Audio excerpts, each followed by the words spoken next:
ሰላም ብያለሁ ሁላችሁንም ነው። ስለተመለስክ ደስ ብሎኛል። የእውነት ነው ደስ ያለኝ። በትምህርትም ልዩነት ቢኖረን በጣም ከማከብር ሰዎች አንዱ ነው እና አሁንም የገባሁት እንዲህ ፖለቲካ ምናምን ለመስራት ሳይሆን አንዳንድ ማስረጃ ለመጠየቅ ነው። ትናንትና በተናገራችሁት ነገር አንድ ጥያቄ ላንተና አንድ ጥያቄ ከአባቶች የተጠቀሱትን ግልጽ ለማድረግ ከዶክተር ዳኒ ብዙም ለማወቅ ነው የምፈልገው። ዛሬ ግን ሁለት ማስረጃ የተናገራችሁትን ነገር ሁለት ማስረጃ ብቻ ነው የምፈልገው። ይፈቀዳል አይደል? ኦፍኮርስ እንደ የተናገርነው ነገርማ ኃላፊነት እንወስዳለን። ትናንትና በኢትዮጵያ ክርስትና የተስፋፋው እያልክ ስትናገር ነበረ። አንዱ አጋንንት የያዘውን እየወሰዱ ፓስተሮች እንደሚፈውሱና ልሳን በመናገር እነዚህ ነገሮች ለኢትዮጵያ ክርስትና ትልቅ ነገር ሰርተዋል እያልክ ነበራል። ቃል በቃልም ባላስታውስ ሀሳቡን ነው ምነግርህ። ከተሳሳትኩኝ ልሳን ሳይሆን ልሳን በመናገር ተስፋፋ ሳይሆን በዚህ በመንፈስ ቅዱስ ስጦታ እንቅስቃሴዎች ነው እና ከዛ ጋር ተያይዘው የአጋንንት ከስራት ነፃ መውጣት ትክክል እውነት ነው። እንደዛ ብያለሁ። ይሄ የሆነው ግን ክርስትና ወደ ኢትዮጵያ የገባው እንግዲህ እንደምናውቀው ዶክተር ዳኒም ማስረጃውን ይሰጣል ስለማቅ እንዳለው በአራተኛው ክፍለ ዘመን ነው አደለ ስርዓቱ የገባው። ከዛ በፊት ገብቷል ክርስትና። አይ በቃ ተላልፈናል ማለት ተላልፈናል። በደንብ ስትሰማው እዛ ላይ ደጋግሜ 40 ሚሊዮን የገባ ነው እኮ ምድሪቷን ስፋት የሸፈን ነው እያልኩ እያወራው ነው። ሳወራ የነበረው ስለ ኢቫንጀሊካል ክርስቲያን ታወራ የነበረው እሱን እኔም እሱን እንትን ለማድረግ ነው። ጴንጤ ተስፋፋው እያልኩ ከሆነ ትክክል እንደሱ ነው ያለው። ክርስትና ግን ከዛ በፊት ነው የገባው አይደል? አይ እሱ ነው ያለው። ክርስትና ከዛ በፊት ነው የገባው። ምን ጥያቄ እኮ እንግዲህ ጴንጤቆስጤ ወደ ኢትዮጵያ የገባው ስለዚህ ከዛ በፊት እናንተ ሳገቡ በፊት በልሳን መናገር ኢትዮጵያ ውስጥ ነበረ እስከ 19ኛው ክፍለ ዘመን። ኦኬ አሁን ይሄኛውን እንዝጋ። ሁለት ነገር አነሳ እንዳይደባለቅ። አንደኛው በቃ ትላንት ሳነሳ የነበረው ያው ቪዲዮውን ስለጫንኩት ገብተህ ይኸው ድጋሚ ሙሉ እንጭኘዋለሁ ዩቲዩብ ላይ ባዮ ላይ ያለ ገብተህ ይኸው 40 ሚሊዮን የገባ ነው እንደዚህ ምድሪቷን ስፋት ልክ የሸፈን ነው እንዲና እንደዚህ አሁን ነው ግሪኩ እንዲላል አራማይኩ እንደዚህ ይላል እያልን አይደለም። በዚህ በመንፈስ ቅዱስ እንቅስቃሴ ነው አጋንንትን እያወጡ በሽተኛ እየፈወሱ እንደዛ ተያይዞ ነው ያደረኩት እና ስለ ወንጌላውያን ነው የተናገርኩት። እዛ ጋር እውነት ነው ትክክል ነው እሱን ነው የተናገርኩት እንጂ ትክክል እኔም እሱን ትክክል ነህ። እኔም ተሳውን ተስማሙ። ግን ክርስትና የገባው ኢትዮጵያ ውስጥ ከዛ በፊት ነው አይደል? ስፒሪዬ ስለዚህ እዚህ ክርስትና ውስጥ እንግዲህ ክርስትና ከዛ በፊት ከገባ ይሄ ልምምድ ነበረ።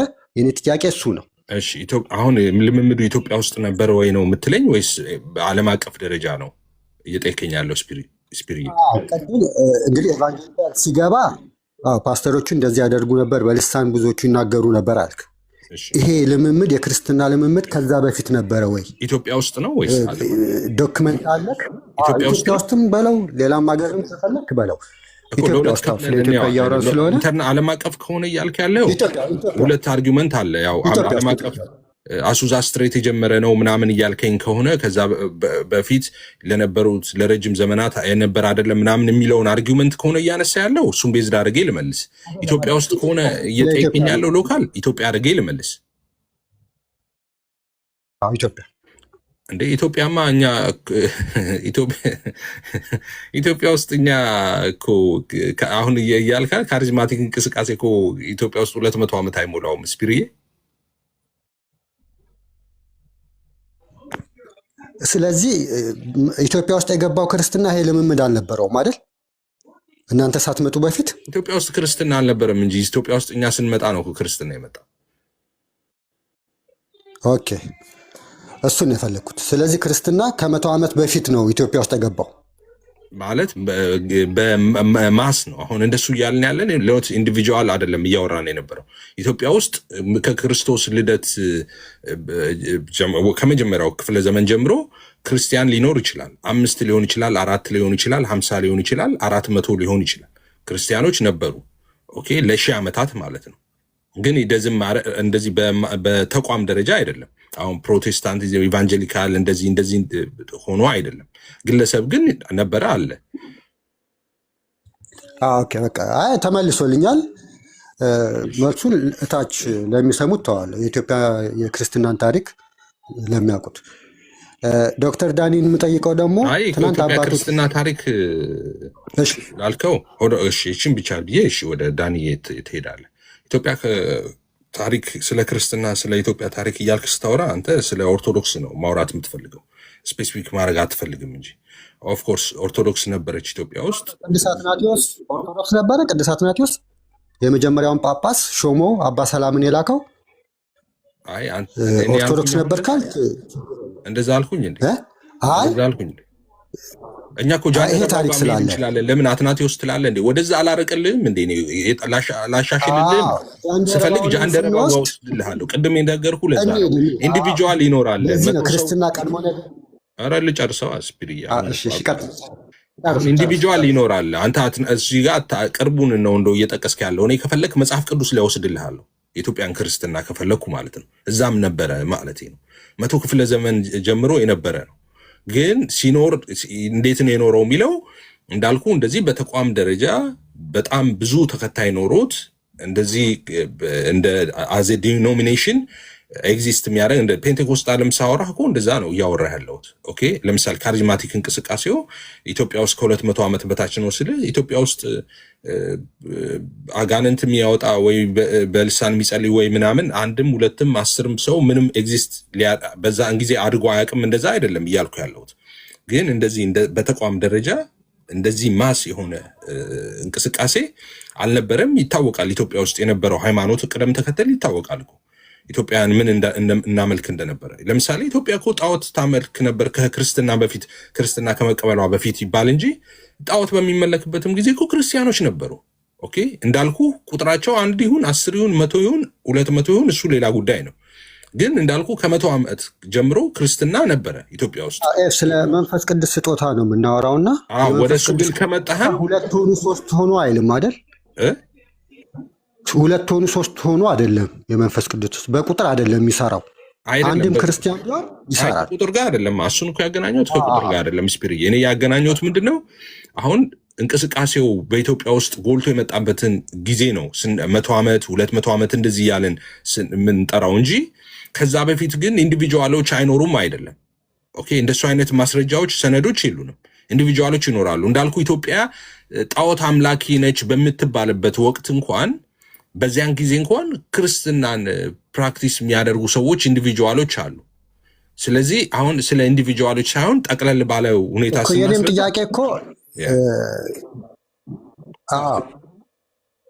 ጥያቄ እኮ እዚህ ላይ ነው፣ የመንፈስ ቅዱስ ስጦታ ላይ ነው እንጂ ስንት ሰዎች ብዙ እንደዚህ እንደ ዛሬ ነበሩ አይደለም። 2ም ይሁን የኢትዮጵያው ጃንደረባ ራሱ ይሁን ይሄን ልምምድ ይዞ ነው የሄደው ወይ በልሳን አውርቷል እሱ? ይሄ ስጦታ አልተሰጠውም አይደል? አይ በልሳን ተሰጥቶታል አልተሰጠውም ማለት ነው። ስላልተጻፈ ተሰጥቶታልም አልተሰጠውም አንልም። ትቀልዳለህ። ጳውሎስ እና ጴጥሮስ የሚናገሩት ልሳን ከሆነ እሱም ሊናገር ይችላል ብል እኔ ሞር እድል አለኝ። አንተ አልተናገረም። እሱን አመጣልሃለሁ ከፈለክ እሱን አመጣልሃለሁ ስላልክ ነው። ምኑን ነው አመጣልሃለሁ? ችግር የለም። ምኑን ነው አመጣልሃለሁ? አይ ከፈለክ ከመጽሐፍ ቅዱስ የኢትዮጵያውንም ጃንደረባ አመጣለሁ አልክ። ክርስቲያን እንደነበረ ነው ያልኩት። ስፒሪ ይሄ ጥሩ ነው እንዴ? እኮ ልሳን ስለሚናገር ብዬ ነው እንደ እሱን የጠቀስኩት። ስለ ክርስትና ከፈለክ እንደውም አንተ አትናት ነው እንደሱ እንዳትል፣ እንደውም እኔ መጽሐፍ ቅዱስ ላይ ወስድልሃለሁ የኢትዮጵያን ክርስትና ከፈለክ ብዬ ነው ጃንደረባው ጋር ሄድኩት እንጂ ጃንደረባው ልሳን ይናገራል አላልኩም እንዴ። አልሰማኸኝም መሰለኝ። ቅዱስ አትናቴዎስን ስርዓቱ በቅዱስ አትናቴዎስ አባ ሰላምን ሾመን ያልኩት። ከዛ በፊትም ክርስትና ነበረ ያልኩት። ክርስትና ነበረ፣ ከዛም በፊት ነበረ። ኢትዮጵያ ውስጥ ክርስትና ነበረ። ግን ክርስትና ነበረ ስንል በምን መንገድ እንዴት በምን ይዘት ነበረ የሚለው ነው። አሁን እንትኑ ገብተዋል። ኢትዮጵያ ውስጥ ክርስትና ከመግባቱ በፊት ኦፊሻሊ ከመግባቱ በፊት ኢንዲቪጁዋል ክርስቲያኖች ይኖራሉ ኢትዮጵያ ውስጥ። ግን እንደ ሀገር ደግሞ ክርስትና በደንብ የተስፋፋው ደግሞ ሲዝን አለው በዚህ ጊዜ ተብሎ ይነገራል። ኦኬ የተለያዩ ቁጥሮች ቢነገሩም ማለት ነው። አንዳንዶች ከክርስቶስ መወለድ በፊትም የ3000 ዓመት ክርስትና ታሪክ ነው ያለን የሚሉም ሰዎች አሉ።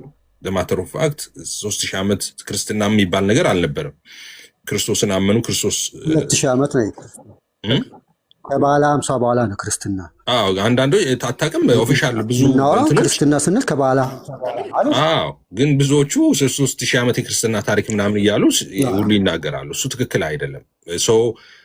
አሁንም እያልኩ ያለሁት እኔ አሁን የኢትዮጵያን ክርስትና ካነሳ አሁን ስለ ኢቫንጀሊካል ከሆነ የምታወራው የኛ አለን ጊዜ ያ ማለት ቅድም እንዳልኩ ደዝሚን በዛን ጊዜ ስፔሲፊክ የዛሬ 200 ዓመት ነው ስል ከ200 ዓመት በፊት ምንም ወንጌላዊ የለም ወይ ደግሞ እንደዚህ ስጦታ ያለው ሰው የለም፣ እንደዛ አይደለም። ኢንዲቪጁዋል ግን በማስ ደረጃ በጣም ብዙ ተከታይ ኖሮት ኦፊሻል ታውቆ ፕራክቲስ የሚደረግበት ጊዜ ይሄ አሁን የምነግርህ ነገር የነገርኩ ጊዜ ነው። ኢትዮጵያ ውስጥ ኦፊሻል ነው። ከዛ በፊት ግን ኢንዲቪጁዋሎች ሊኖሩ ይችላሉ። እንደገና ኦርቶዶክስም ኢትዮጵያ ውስጥ ኦርቶዶክስ ነች። እንግዲህ ሃይማኖት ከተባለ ኦርቶዶክስ ነች የመጀመሪያ ሃይማኖት ከባህል ሃይማኖት እንትን ማለት ነው። ባህል ሃይማኖት አለ ይታወቃል። ኢትዮጵያ ውስጥ ከክርስትናው በፊት የባህል ሃይማኖቶች አሉ፣ የባዕድ አምልኮዎችም አሉ። ከዛ በኋላ ክርስትና ካልን ያው እንግዲህ ክርስትና እናንተ ክሌም ታደርጋለህ። ኦርቶዶክስ ተዋህዶ ነው የነበረችው። ከዛ በኋላ እስልምና መጥቷል። ከዛ በኋላ ደግሞ ወንጌላውያን መጨረሻ ላይ ነው የመጣው። ይሄን ስል ግን እንዳልኩ ነው አሁንም ኦርቶዶክስ የመጣበት ጊዜ ስንል የበዓል አምልኮ በነበረ ጊዜና ጣዖት በሚመለክ ጊዜ ክርስቲያን አልነበሩም ማለት አይደለም። ኢንዲቪጁዋሎች ሊኖሩ ይችላሉ በዛም ጊዜ ማለት ነው። ቢሆን እንዳልኩት ክርስትና ኢትዮጵያ ውስጥ ከ100 ዓመት ጀምሮ የነበረ ነው። እንዳልኩ እኛ በቀጥታ መጽሐፍ ቅዱስ የታደለን ህዝቦች ነን።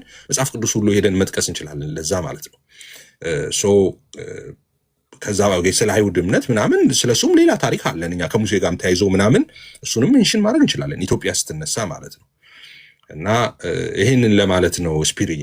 እና ኢትዮጵያ ውስጥ የኛ ኦፊሻሊ የኛ እምነት ታውቃለህ እንደዚህ ኦፊሻሊ እንዳልኩ እንቅስቃሴ የገባው ከ200 ዓመትም አይሞላውም እኛ ሀገር ማለት ነው። ግን ይህን እያልኩ ያለሁት ኢንዲቪጁዋሎች አልነበሩም ማለት አይደለም፣ ወይም ደግሞ ዓለም አቀፍ ይዘቱን የሚናገር አይደለም እሱ ማለት ነው። ከመለስኩልህ ምናልባት ኦኬ። የእኔ ጥያቄ የመንፈስ ቅዱስ ስጦታ ነው። ብዛት ወይም እንደ ተደራጅታ ኖራለች አልኖረችም አይደለም።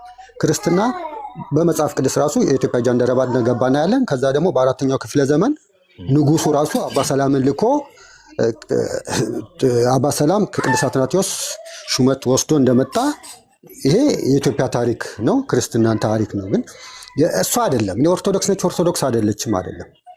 ትልቅ የተናገርከው ነገር እነዚህ አባቶች ሳይማሩ ምን ሳይሉ ወንጌል እንደሚሰብኩና ይሄ ወንጌል እንደተስፋፋ ነው። ይሄም የሆነው ከመጀመሪያው ከ4ኛው ከ5ኛው ከ6ኛው ከ7ኛው ክፍለ ዘመን ሳይሆን ከ19ኛው ክፍለ ዘመን ጴንጤቆስቴ ወደ ኢትዮጵያ ገባ ወይም ፕሮቴስታንት ወደ ኢትዮጵያ ከገባ በኋላ ነው። ይሄን ሁላ ክፍለ ዘመን መንፈስ ቅዱስ ኢትዮጵያ ውስጥ አይሰራም ወይ ነው የኔ ጥያቄ። እንዴ መንፈስ ቅዱስን እንዴት ነው ያረከው? እንደ ስፒሪት መንፈስ ቅዱስ እኮ አምላክ ነው። መንፈስ ቅዱስ ያልሰራበት የለም። መንፈስ ቅዱስ በኢትዮጵያ ሳይሆን በመላ እሱ መላ ኦምኒ ፕሬዘንስ ነው። መንፈስ ቅዱስ የሌለበት የለም፣ ያልሰራበትም ጊዜ የለም። ምን ትላለህ? ይሄ ስጦታዎቹን ስፔሲፊክ እያረክ ከሆነ ይሄ ስለ ልሳን ስለ አጋንንት ማውጣት ስለ እንደዛ ምን ታወራ ከሆነ ኦፍኮርስ እሺ ነው። ግን መንፈስ ቅዱስ አምላክ ነው። እሱ የሌለበት የለም፣ ያልነበረበት ጊዜ የለም፣ ያልሰራበትም ጊዜ የለም። ስለ ልሳን ስፔሲፊክ እያወራ ያለው ስለ ልሳን አጋንንት ስለማውጣት ምናምን ከሆነ ኦፍኮርስ እሱን ነገር ያለው እኔ እሱን ነገር ያለው ቅድም ስናገርም የተናገርኩት ወንጌላውያንን በተመለከተ ነው። በወንጌላውያን እንግዲህ ለዚህ ለመስፋፋት ትልቁ ድርሻ የነበረው እንዳልኩ ፊደል አልነበረም። አሁንም ደግሞ የምነግርህ ፊደል አልነበረም። ግሪኩና ዕብራይስጡ እንደዚህ ይላል ብለን አልነበረም። አባቶቻችን እንደዛ አልነበረም። አባቶቻችን የእግዚአብሔርን እውነት ያንን ወንጌል በቅንነት ተቀበሉ። ከዛ አክቲቭሊ በህይወታቸው መስራት ተጀመረ። ስለዚህ በቃ እንዳልኩ ቀንበር እየተሰበረ አጋንንት እየወጡ ነፃ እየወጡ በመንፈስ ቅዱስ በኃይል እያገለገሉ በቃ ምድሪቷን ወረሱ። ይሄ ነው እኔ ያልኩት መልእክቴ ነው። ይሄ ትክክል አይደለም የምትል ከሆነ አርጊው የምታነሳ ከሆነ በዚህ ላይ መከራከር እንችላለን። እሱ ላይ ችግር የለኝም። የኢትዮጵያ አይደለም በዛን ጊዜ የነበሩት በቅርብም አባቶቻችን ለትምህርት እንትን እድል አልነበራቸውም እንደኛ። እሱ ላይ ምንም ችግር የለንም። ችግሩ በቃ ይሄ ተመልሷል። ያው ሰው የያዘው ወደ ዳንኤል መምጣት እችላለሁ። ዶክተር ዳኒ በጣም አመሰግናለሁ። ግን ሁላችንም ዶክተር ዳኒ ትናንትና አባቶችን ሲጠቅስ ነበረ እና ዳኒ አለክ ጥያቄውን እስቲ ያስታውሰኝ። አባቶችን ስጠቅስ ልሳን ብለው የጠቀስከው የሰውን ቋንቋ ነው ወይም የሰው መግባቢያ ያልሆነውን ቋንቋ ነው ይናገሩ የነበሩት? እንግዲህ እንደዚህ አይነት ጥያቄ ስትጠይቀን ብዙ ቦታዎችን መጠቃቀስ እንችላለን። ለምሳሌ ኢሬኔስን ስንወስድ ያለው ሰዎች በመንፈስ ቅዱስ ሆነው ትንቢትን፣ ተአምራትና ድንቅን እንደገና ደግሞ አዳዲስ ቋንቋዎች ነው የሚለው ቋንቋዎች የኢሬኔስ ማለት ነው። ክሌሜንት ኦፍ አሌክሳንድሪያ ጋር ስንሄድ ግን እንደዚህ ነው የሚለው በልሳን የሚናገር ሰው እንዲተረጉም ይጸልይ። ልሳኑ ካልተተረጎመ ልሳኑ የሚናገረው ለሰሚው፣ ሰሚው ለሚናገረው አንዱ ለአንዱ ባርቤሪያን ወይም ደግሞ እንግዳ ይሆናል ይላል። ይህን አይነት ኤክስፕሬሽን ያለው ባርባሪያን ምን ማለት ነው? ባርባሪያን ምን ማለት ነው? እንግዲህ ባርባሪያን ማለት እኔ አሁን እንግዳ ብዬ የተረጎምኩት እንጂ ምንድን ነው የሚባለው? ይሄ ከአሕዛብ ጋር የሚመሳሰል ነገር ንገረኝ። ሳቬጅ የሆነ ነገር ከአሕዛብ ጋር የሚመሳሰል ቃል ንገሩኝ። የሆነ ሮምም የሮም ዜግነትም የግሪክ ዜግነት የሌላቸው ሌላ ባህል ያላቸው ቋንቋ ያላቸውን ነው አደለ ባርባሪያን የሚባሉት በግሪኮችና እኮ ይባላል። ግን አሁን እያወራን ያለ ነው አንድ ጊዜ ስፒሮስ አንድ ጊዜ እያወራን ያለ ነው ቋንቋው ላይ ነው እንጂ የተለያዩ ናቸው፣ አይግባቡም። እንግዳ የሚለው ቃል ጥሩ ትርጉም ነው ብዬ ነው እንጂ ላይክ ባርባሪያን ማለት ጨካኝ ሊሆን ይችላል፣ ነፍሰ ገዳይ ሊሆን ይችላል፣ ወደ አሕዛብ ወይም ባዕድ አምላኪም ብለህ ልትወስደው ትችላለህ። ለማንኛውም ግን በአውዱ መሰረት እንግዳ ብለው ነፍታው በአውዱ መሰረት እንግዳ ብለን ነፍታው ሰዎች ናቸው። እንደውም ብዙ ስልጣኔ ከእነሱ እንደመጣ ምናምን ነው አለ የሚናገረው ክሊመንት የጠቀስከው አባት ክሌሜንት ኦፍ አሌክሳንድሪያ። አዎ ስለ ልሳን እያወራ ነው። ስለዚህ ጥያቄ ምንድን ነው ግን አሁን እኛ በርዕሱ መሰረት አውዱ ሲጀምር ከነዚህ ከባርባሪያን ብዙ ነገር አረቦችን ይጠቅሳል፣ ግብጾችን ብዙ ነገር ከነሱ እንደተገኘ አይደለም የሚናገረው። ጥያቄ ምንድን ነው ማለት? ፓራግራፉ ረጅም ነው። ፓራግራፉ ረጅም ነው። ልሳን የሚለውን ጠቅሶ ግን የአብራራውን ፓርት ነው የነገርኩህ ነው። ልሳን የሚለው ከእነሱ ጋር ለመግባባት ነው አይደለ? በልሳን የሚናገር ሰው እንዲተረጉም ይጸልይ። ካልተተረጎመ ግን ይላል፣ ካልተተረጎመ ግን ማንም አይጠቀምም። እኔ አንዱን ሰው ልሳን ባላውቅ ቋንቋውን ባላውቀው እኔ ለእርሱ ባርቤሪያን ሆናለሁ ወይም እንግዳ ሆናለሁ፣ እርሱ ለእኔ እንግዳ ይሆናል። ስለዚህ እንተርጉም ነው የሚለው። ይሄ ከ3 ነው ከ4 ፓራግራፍ ውስጥ አውጥቼ ማወራልህ ነው። ለምን አውዱ ስለሌላ ነገር ነው፣ ብዙ ነገር ነው የሚወራው፣ በጣም ሰፊ ነው። ስለዚህ አሁን ልሳን መኖሩን ያሳያል ነው እያለን ያልነው። አንተ ደግሞ ልሳን መኖሩን አያሳይም ካልክ ስፒሪ አንድ ጊዜ እሺ፣ ሴንዬ ሴንቾ አለሽ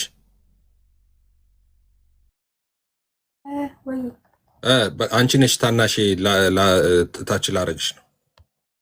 ኖ ኤፍ ካስረዘምኩት እኔ ልውጣና ኖ ስፒሪዬ ችግር የለውም። ኖ ችግር የለውም። ኖ እሷ ችግር የለውም። ታናሽ ነች። ጎሄድ ተቀጥሉ እናንተ። በአጭሩ ይሄኛውን ልሳን ብሎ የሚናገረው ከባርባሪያን ጋር ለመግባባት ነው አይደለ ዳኒ? አውዱ እኮ ባርቤሪያን ማለት ያው ታች አረመኔ ብለው ተርጉመውታል። ግን እንግዳ የተሻለ ነው። ለምን? ከመግባባት አንጻር ከተጻፈ የማይግባቡ ስትሬንጅ ናቸው ለማለት ነው። ስለዚህ እኛ የምንናገረው ልሳን መተርጎም ካለበት አባቶች ያነሱት ጉዳይ ደግሞ ልሳን መተርጎም አለበት ከተባለ እኛ ከምናወራው ጋር ይመሳሰላል ነው እያልኩ ያለሁት። እኔ ብቻ አይደለም ባይ ዘ ወይ ስኮላርሊ ነው የኔ እንትን አይደለም። ባርባሪያ ሌላ ቋንቋ ነው የሚናገሩት። ጥያቄው ማድረግ ያለብን ቆይ አይደለም። አዳምዬ ቆይ አንተማ ሰላም ብለህን ያንተን ጥያቄ ራስ ትጠይቃለህ እንጂ እኔ ራሱ እሱን ጥያቄ ነው ያለኝ ራስ ይሄኛው እኮ ሲጨርሱ እነሱ ይጨርሱና ካልተመለሰ አልተመለሰልኝም የኔም ጥያቄ ይሄ ነው ትልና አንተ ትቀጥላለህ እንጂ እሱ ላይማ እንደዛማ እንትን ማለት ድብልቅልቅ ይላል። አዳምዬ ወይ ደግሞ ስፒሮስ ይቁምና አንተ ቀጥል። እኔ ላቁምና እሱ ይቀጥል። ልጁም እንትን ስላለ ቅድም እያየነው ስለነበረ ነው። አውዱ ኤፍ ሁላችሁንም ዳኒ በጣም አመሰግናቸዋለሁ። ሰላም ሁኑ። እሺ ስፒሪዬ፣ እሺ ታንኪዩ ስፒሪዬ፣ ተባረክ። እሺ ጎሄድ አዳምዬ፣ እንኳን ደህና መጣህ ብራዘር፣ መቀጠል ትችላለህ። ሰላም ብያለሁ። ለዳኒ የምጠይቀው ጥያቄ ምንድን ነው? እዚህ ቦታ ላይ ከላይ ጀምሮ የሚናገረው ስለ ፈጠራ ነው። ስለ ፈጠራ ስራ ማለት ልክ በአሁኑ ዘመን እንትን እንደሚባለው ማለት ስደተኛ፣ ለምሳሌ አሁን አንተ እኛ አሜሪካ ውስጥ የምንኖረው ስደተኛ ነን እና ስደተኞች በጣም ለግሪክ እድገት ጥበብ አስተዋጽኦ ያደረጉ ባርባሪያን እያለ ይጠቅሳቸዋል። አሁን እዚህ ቦታ ላይ እያወዳደረ ያለው ቅዱስ ጳውሎስን ከአርክንሲስ ከሚባለው ሰው ጋር ነው አይደለም? ነው ግን እዚህ ጋር እኮ አንዴ ለአንተ ለማስረዳት ያክል አንደኛ ቆሮንቶስ ምዕራፍ 14 ቁጥር 9፣ 10፣ 11 እና 13ን ጠቅሶ ነው እያወራ ያለው። አውዱ ምንም ይሁን ምንም ለነ አዳም ለሚያነሱት ጥያቄ መልስ ይሆናል ብሎ ሳይሆን ከአንደኛ ቆሮንቶስ ስለ ልሳን ከተጻፈበት ቦታ ላይ ኮት አድርጎ እያነሳ ስለሆነ ለእኛ ፐርፐስ ደግሞ ልሳን መተርጎም አለበት የሚለውን እንደገና ደግሞ ልሳን ቆሟል የሚለውንም ሀሳብ የሚያስተካክልልን ስለሆነ ጠቅሰነዋል። ስለምንም አውድ ቢያወራ ማለት ነው። ለምን? ከመጽሐፍ ቅዱስ ከአንደኛ ቆሮንቶስ ጠቅሶ እያወራ ስለሆነ ማለት ነው እኮ እያልኩ ያለሁት። አውት ኦፍ ኮንቴክስት እየተናገርክ ነው። አውት ኦፍ ኮንቴክስት ማለት እንዲህ መሰለህ፣ ሁለት ሰዎችን አነሳ፣ ቅዱስ ጳውሎስ እና አክራንሲስ ነው አንካርሲስ መሰለህ። አንካርሲስ የሚባል ሁለት ሰዎችን አነሳ፣ አንካርሲስ የሚባልና ቅዱስ ጳውሎስን። አንካርሲስ ግሪኮች ለእነሱ እሱ ሲቲያን ናቸው ብሎ ያምናል። እንግዳ ናቸው ለሱ ማለት ነው። እሱ ሳይቲያን ስለሆነ ግሪኮች ሌላ ቋንቋ ተናጋሪ ስለሆኑ ለሱ እንግዳ ሌላ ባህድ ቋንቋ ተናጋሪዎች ናቸው። ልክ እንደዚሁ ደግሞ ጳውሎስም ይህንን ነገር ተናግሮታል ብሎ ሁለቱን እያወዳደረ ያለው ሁለቱ። አንተ ደግሞ እያልክ ያለኸው የማይተረጎም ቋንቋ አለ ብሎ እያስተማረ ነው እያልክ ነው። እዚህ ጋር ግን እያደረገ ያለው ምንድነው? አርክንሲስ የተናገረው ከቅዱስ ጳውሎስ ጋር ሁለቱን እያወዳደረ ነው ያለው። አርክንሲስ እነዚህ ግሪኮች አሉ ከሳይቲያን፣ እነሱ ግሪኮች ለሱ ሳይቲያን ናቸው ወይ ደግሞ ሌላ ባህር ቋንቋ ተናጋሪዎች። ልክ ግሪኮች ደግሞ እንትንን አርክንሲስን ለነሱ ሳይቲያን እንደሆነ ሌላ ቋንቋ ተናጋሪ እንደሆነ፣ ከዛው ደግሞ አይ ቅዱስ ጳውሎስም እኮ ይህንን ተናግሯል። አንድ ሰው የማይተረጎም ቋንቋ ቢናገር ለሌላኛው ሰው ባህድ ነው፣ ተናጋሪው ለአድማጩ ባህድ ይሆናል ወይ ደግሞ እንግዳ ይሆናል። ድጋሚ ደግሞ አድማጩ ለተናጋሪው እንግዳ ይሆናል ብሎ የተናገረውን እሱን አምጥቶ ሁለቱን እያመሳሰለ ነው ያለው። አንተ ደግሞ የማይተረጎም ቋንቋ አለ ብሎ ክሌመንት ይናገራል ብለን ያመጣው እና እንዴት ነው አውት ኦፍ ኮንቴክስት አለ። ድጋሚ ላንብብልህ ብራዘር፣ አሁንም ድጋሚ ነው የምናገረው፣ ምክንያቱም ፓራፍሬዝ እንኳን አላረገውም። ከአንደኛ ቆሮንቶስ ላይ ሲጠቀስ ፓራፍሬዝ ሳያደርግ ቃል በቃል ነው የጠቀሰው። አንደኛ ቆሮንቶስ ምዕራፍ 14 ላይ ያለውን አንተ ባልከው አውድ ውስጥ እየጠቀሰ ነገር ግን ስፔሲፊካሊ ልሳንን ያነሳል። አንኖን ታንክ ነው የሚለው። አንኖን ታንክ አዲስ ቋንቋ ማለት ነው። ስለዚህ ምን እያለ ነው የሚያወራው?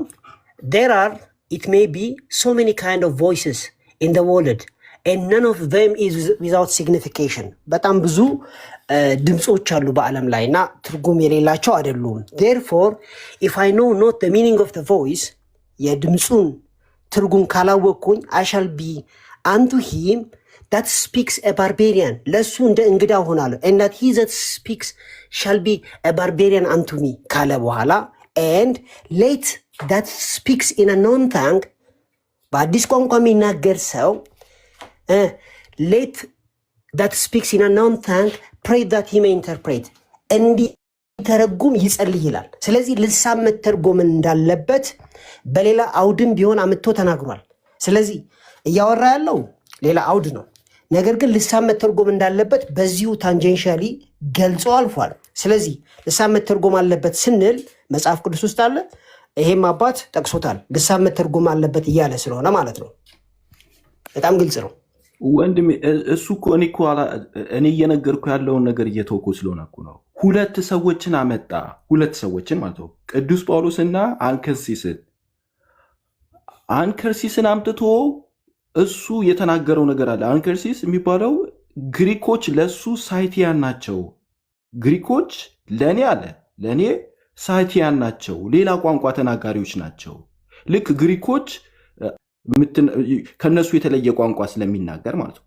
ጳውሎስ አንተ የማይተረጎም ቋንቋ የምትናገር ከሆነ ተናጋሪው ለአድማጩ እንግዳ ቋንቋ ተናጋሪ ነው፣ አድማጩም ለተናጋሪው እንግዳ ቋንቋ ተናጋሪ ነው ብሎ ሁለቱን ሰዎች እያወዳደረ ነው። የሁለቱን የአንከርሲስን አመጣ፣ ከዚ የጳውሎስን አምጥቶ አስቀመጠ። አንተ ደግሞ እያረክ ያለው ምንድነው? እዚህ ልክ ክሌመንት ኦፍ አሌክሳንድሪያ የማይተረጎም ቋንቋ አለ ብለህ ነው የምትተረጉመው። እሱ ግን እያወዳደረ ያለው ሁለት ሰዎችን ነው እያልኩ ያለሁት። አንተ ሌላ ቦታ ነው ያልኩ ያለው። በነገራችን ላይ ትርጉም የሚለውን ቃል አንተ ትራንስሌት በሚል አውድ ነው እየተጠቀምክ ያለው። ትራንስሌት በሚል አውድ፣ እዚህ ጋር ያለው ግን ኢንተርፕሬት ነው የሚለው። የመጽሐፍ ቅዱስም ቃል ነው ይዞ የተጠቀመው። ሁለተኛ አንተ እያወራ ያለው ነገር ትክክል ነው። አንተ እያወራ ያለውን ነገር ሲያብራራ ግን አንደኛ ቆሮንቶስ ጋር ሄዶ በአዲስ ቋንቋ የሚናገር ሰው እንዲተረጉም ይጸልይ፣ ይተርጉምለት አይደለም የሚለው። ልብ አድርግ። እንዲተረጉም ይጸልይ ማለት ነው። የመተርጎሙን አቅም ራሱ ወይም ስጦታውን የሚቀበለው ከእግዚአብሔር ነው ማለት ነው። ከመንፈስ ቅዱስ ነው የሚቀበለው። ስለዚህ በሌላ አውድ ማለት ልሳን ተብሎ አይደለም የተጻፈው ርዕሱ ማለት ነው። ወይም ደግሞ ልሳንን ስለመተርጎም ወይም ደግሞ አንደኛ ቆሮንቶስ ተብሎ አይደለም ርዕሱ የተሰጠው። በዛ ርዕስ ውስጥ ግን ገብቶ ይህንን ነገር ጠቅሷል። ስለዚህ ከዚህ ምን እንረዳለን? ልሳን ይተረጎማል፣ አንድ ሰው ጸልዮ ይተረጉመዋል እንላለን። ለምንድን ነው የምንለው? የራሳችሁ አባት የራስህ አባት ነው በነገራችን ላይ ስላለው ጭምር ማለት ነው። ቆሟልም አላለም። ስለ ልሳን እንደሚያወራ ደግሞ ክሌሜንት ኦፍ አሌክሳንድሪያ ያውቃል። ሲቀጥል ደግሞ ለሌሎች ሰዎች ታች ላላችሁ ሰዎች እያወራን ያለ ነው በአንድ ቀሌሜንጦስ የአሌክሳንድሪያው ብቻ አይደለም። ይህንን ጉዳይ ኢሬኔስ ጠቅሶታል፣ ተርቱሊያን ጠቅሶታል፣ ኦሪገን ጠቅሶታል፣ ኦገስቲን ጠቅሶታል፣ ሌሎችም ኢቭን ዮሐንስ አፈወርቅ ጠቅሶታል። ስለዚህ በአንድ አባት በድንገት የተጠቀሰ ነገር ሳይሆን ያለ ነገር ነው እና ፕሊዝ ቴክ ኢት። ይህ ትክክል ነው ካልክ ወደ መጽሐፍ ቅዱሱ ይሄድ። አንቲንክ አሁን አንተ ጥያቄ መጽሐፍ ቅዱሱ ላይ ያለው መሰለኝ አይደል ዳኒ? እንደዛ ከሆነ የመጽሐፍ ቅዱሱ ላይ ደግሞ ለምሳሌ መጽሐፍ ቅዱሱ ላይ ያነሳው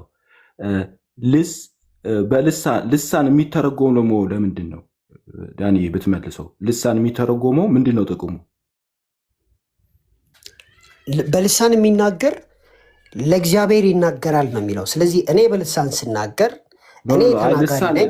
ለማህበሩ የሚተረጎምለት ለምን መተርጎም እንዳለበት ላስረዳ ብራዘር።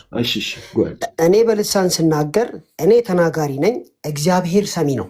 ልብ አድርግ። እኔ ተናጋሪ እግዚአብሔር ሰሚ ሲሆን እኔ አላስተውለውም፣ ለእኔ ሚስጥር ነው፣ ለሰሚው ሚስጥር ነው። እንደዚህ ተብሎ ተጽፏል። ነገር ግን ከእግዚአብሔር ጋር የምናገረው ነገር ለሰው የሚጠቅም ከሆነ እና ልሳንን የመተርጎም ወይም ኢንተርፕሬት የማድረግ ስጦታ ካለኝ ይሄን ነገር ተርጉሜ ለሰው አሳያለሁ ማለት ነው። ተስማምተናል? ልሳን የሚተረጎመው ጥቅሙ ምንድን ነው? ማህበሩ ፕሮፌቲክ ቫልዩ አለው። እንደ ፕሮፌቲክ እንትን የሚያገለግለው ነው አይደለም? ልሳን ኦኬ፣ ልሳን ለብቻውን ምን ይጠቅማል ስንል ልሳን የሚናገር ሰው ይታነጻል።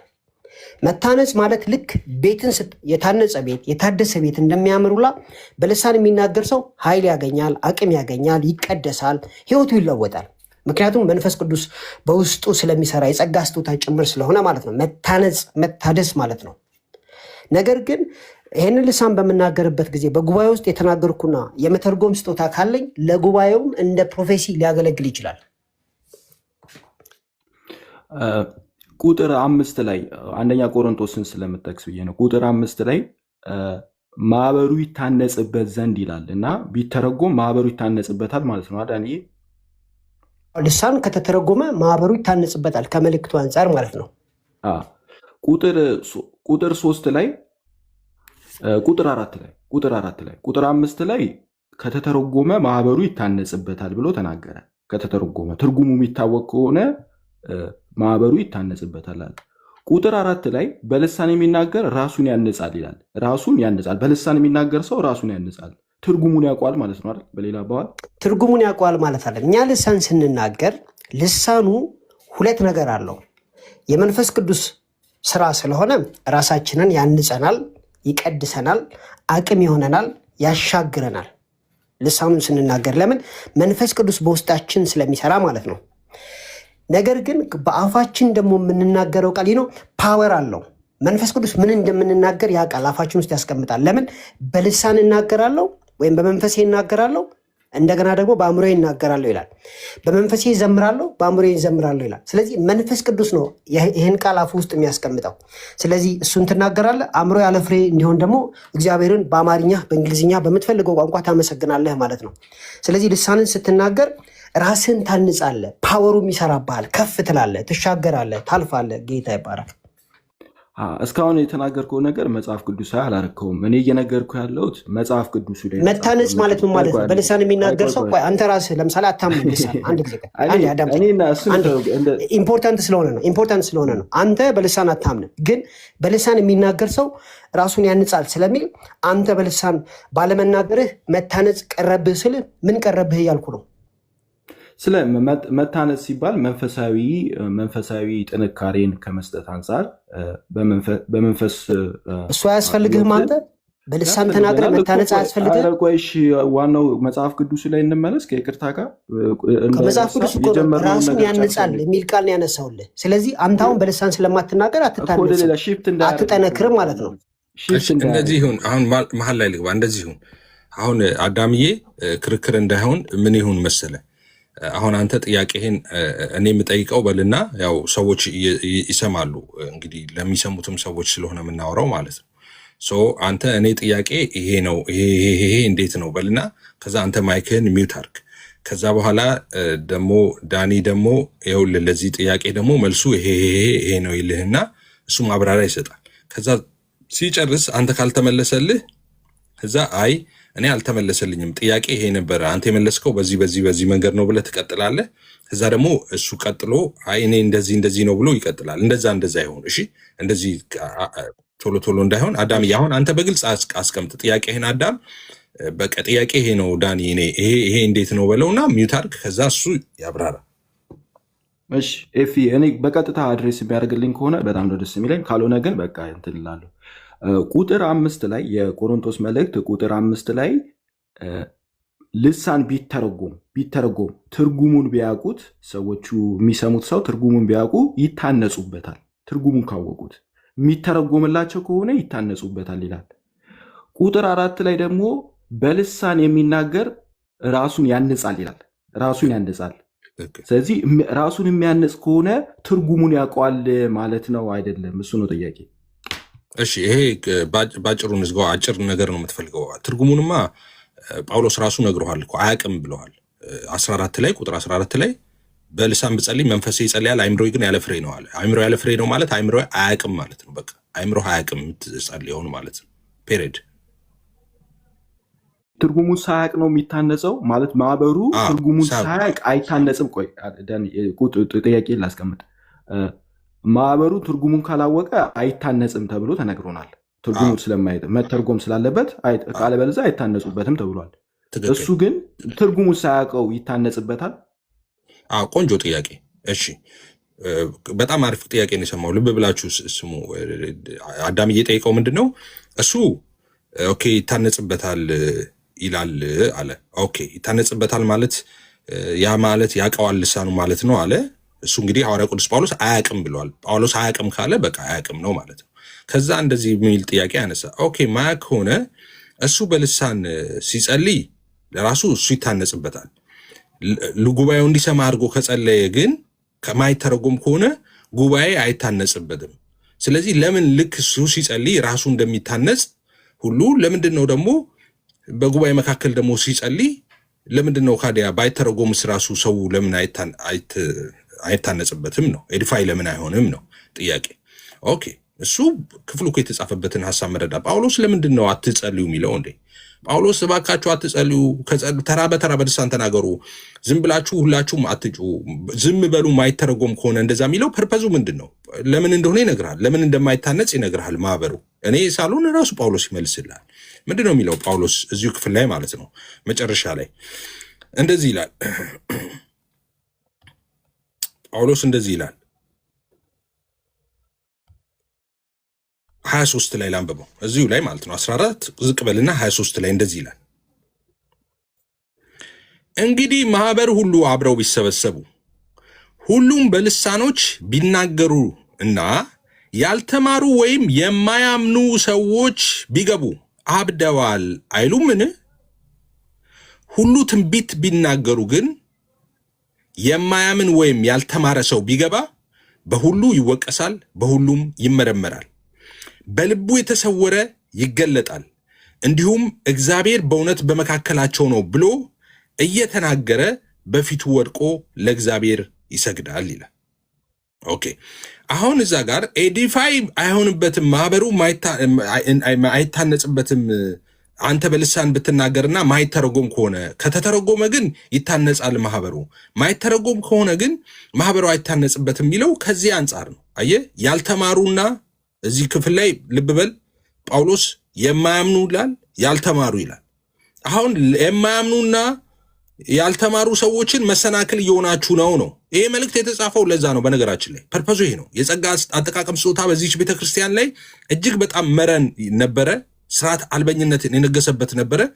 ስጦታው እንዳላቸው ለማወቅ ስጦታ በሌላቸው ላይ ለመሰልጠን ታውቃለህ ብዬ አስባለሁ። ይሄ ደብዳቤ ለምን እንደተጻፈ እንደዛ አይነት የጸጋ አጠቃቀም ችግር ስለነበረ ነው ይሄን ደብዳቤ የጻፈው ጳውሎስ። ሐሳቡ ጭብጡ ግን ሲጠቀለል ምንድነው? ያልተማሩና የማያምኑ ሰዎች አብደዋል ይላሉ፣ ይሰናከላሉ።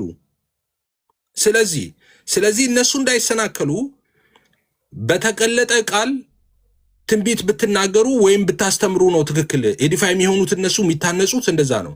ካልሆነ ግን አንተ ለራስህ ጸልይ። መልካም ታመሰግናለህ እኮ አለ ጳውሎስ። ልሳንስ ብትጸልይ አንተ መልካም ታመሰግናለህ። ሌላው ግን የምትለውን ካላወቀ እንዴት አድርጎ ይተባበራል? አሜን ይላል። አንተ እኮ ሚስጥርን እየተነጋገርክ ነው። በመንፈስህ ከእግዚአብሔር ጋር ሚስጥርን እየተነጋገርክ እኮ ነው። ጳውሎስ ሲጀምር እዚህ ክፍል ላይ የሚለው እንደዛ ነው። 2 ላይ የሚናገረው ማለት ነው። ለሰው አይናገርም የሚያስተውሉ የለምና በመንፈስ ግን ሚስጥርን ይነጋገራል ይላል።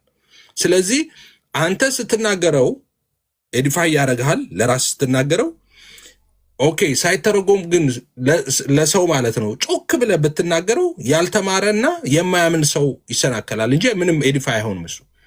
ያልተማረና የማያምን ሰው ኤዲፋይ ምን ይሆናል? መንፈስ ቅዱስ ገና ክርስቲያን ያልሆነ ሰው ሆኖ በጌታ ያልሆነ ሰው፣ ጌታን የማያውቅ ሰው፣ ጌታን ያልተቀበለ ሰው ምንድን ነው በመንፈስ ቅዱስ ስጦታ ኤዲፋይ የሚሆነው? ጭራሽ ተሰናክሎብን ለአንዴና ለመጨረሻ ጊዜ እንዳይመለስ ነው እንጂ ጥሎ የሚወጣው ማለት ነው። ከዛ አንጻር ነው ጳውሎስ እየጻፈ ያለው፣ ላመኑ ክርስቲያኖች አይደለም። ኦኬ በአጠቃላይ ክፍሉ ሲጸልይ ክፍሉ የተጻፈበት መልእክት ሊገባን ይገባል። ጳውሎስ በግልጽ አስቀምጦታል። ይሄ መሰናክሉ ለማን ነው ስትለው ለማያምን ነው። ለማያምንና ላልተማረ ሰው ነው። ላልተማረ ማለት ኑሮ ዘዴና እርሻ ለማይገባው ማለት አይደለም። መንፈሳዊውን ዓለም ለማይረዳ ማለት ነው። ለማያምን ስለሚል ቀጥሎ ማለት ነው። ስለዚህ በዚህ አውድ ነው ክፍሉ የሚታየው ማለት ነው።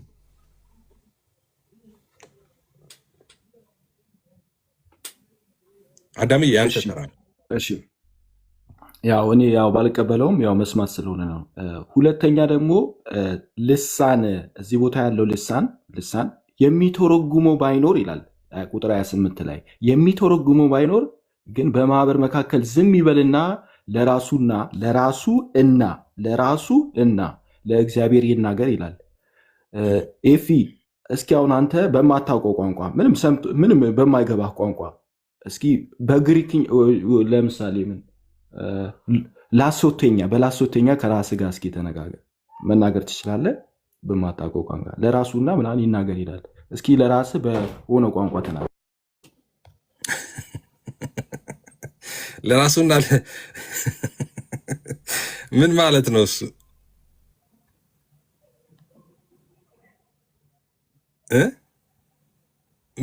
አዳምዬ አለ?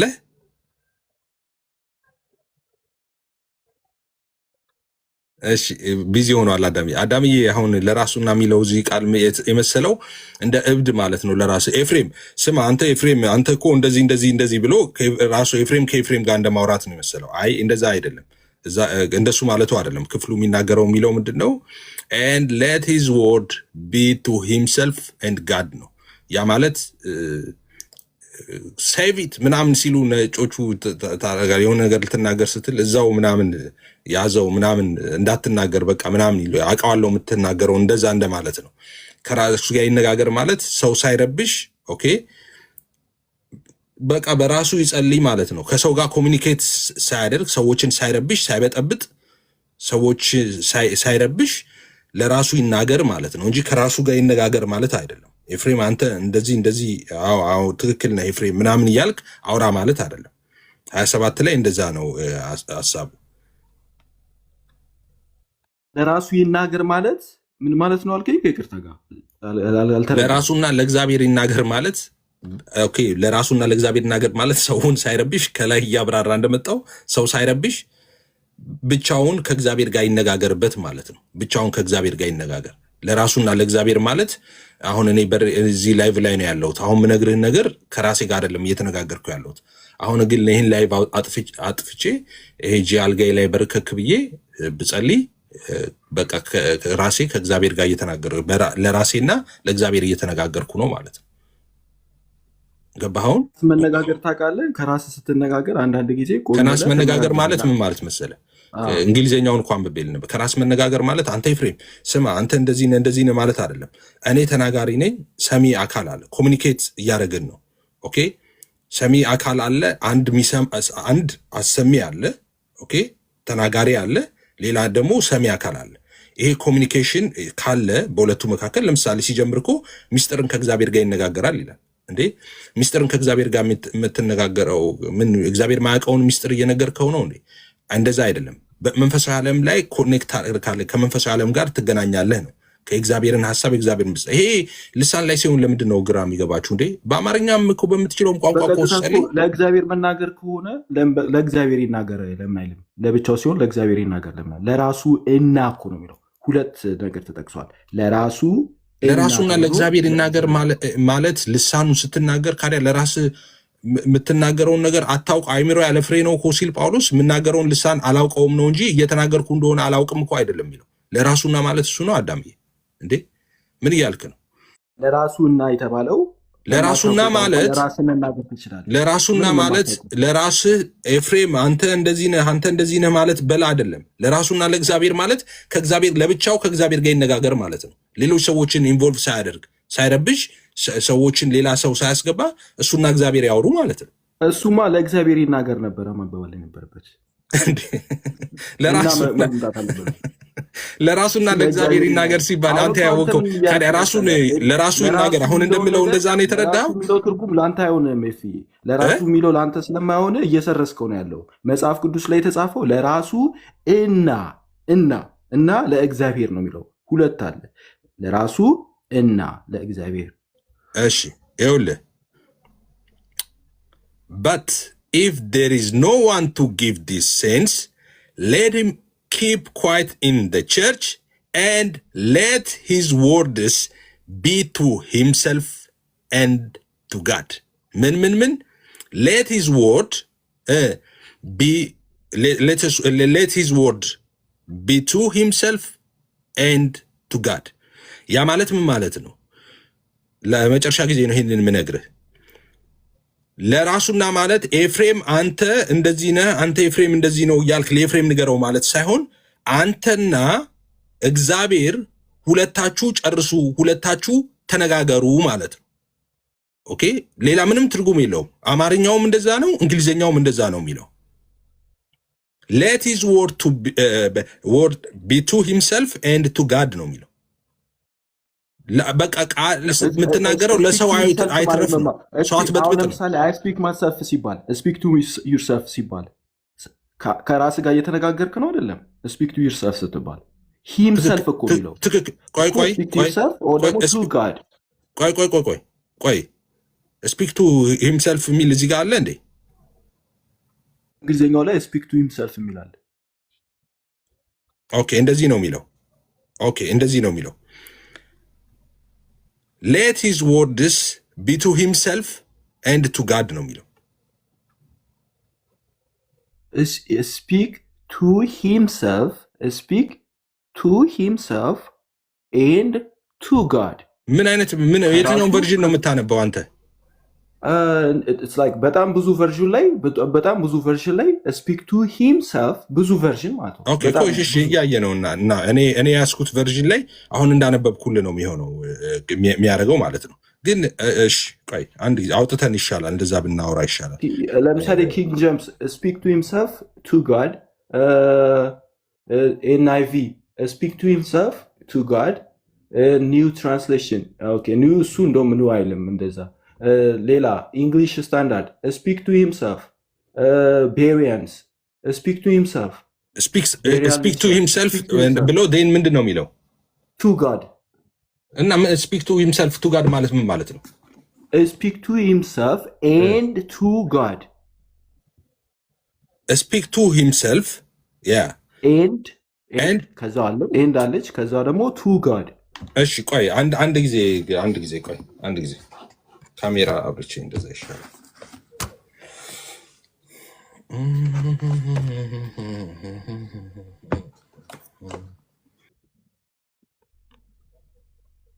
እሺ አዳም ዝም ብሎ እንትን አሁን አዳምዬ ለምን እንደሆነ አላውቅም። ፕሌይ ወርድ ነው የጀመረው ስፒክ ቱ ሂምሰልፍ ኤንድ ጋድ የሚለውን። እሺ ስፒክ ቱ ሂምሰልፍ እሱን የሚፈልገውን ቨርዥን እንኳን ብንወስድ ስፒክ ቱ ሂምሰልፍ ኤንድ ቱ ጋድ የሚለው ከራሱ ጋር የሚያወራት የሚለው እንዴት ነው የተረዳው? አይውሽ እኔ ብሰማ ከሱ ማለት ነው።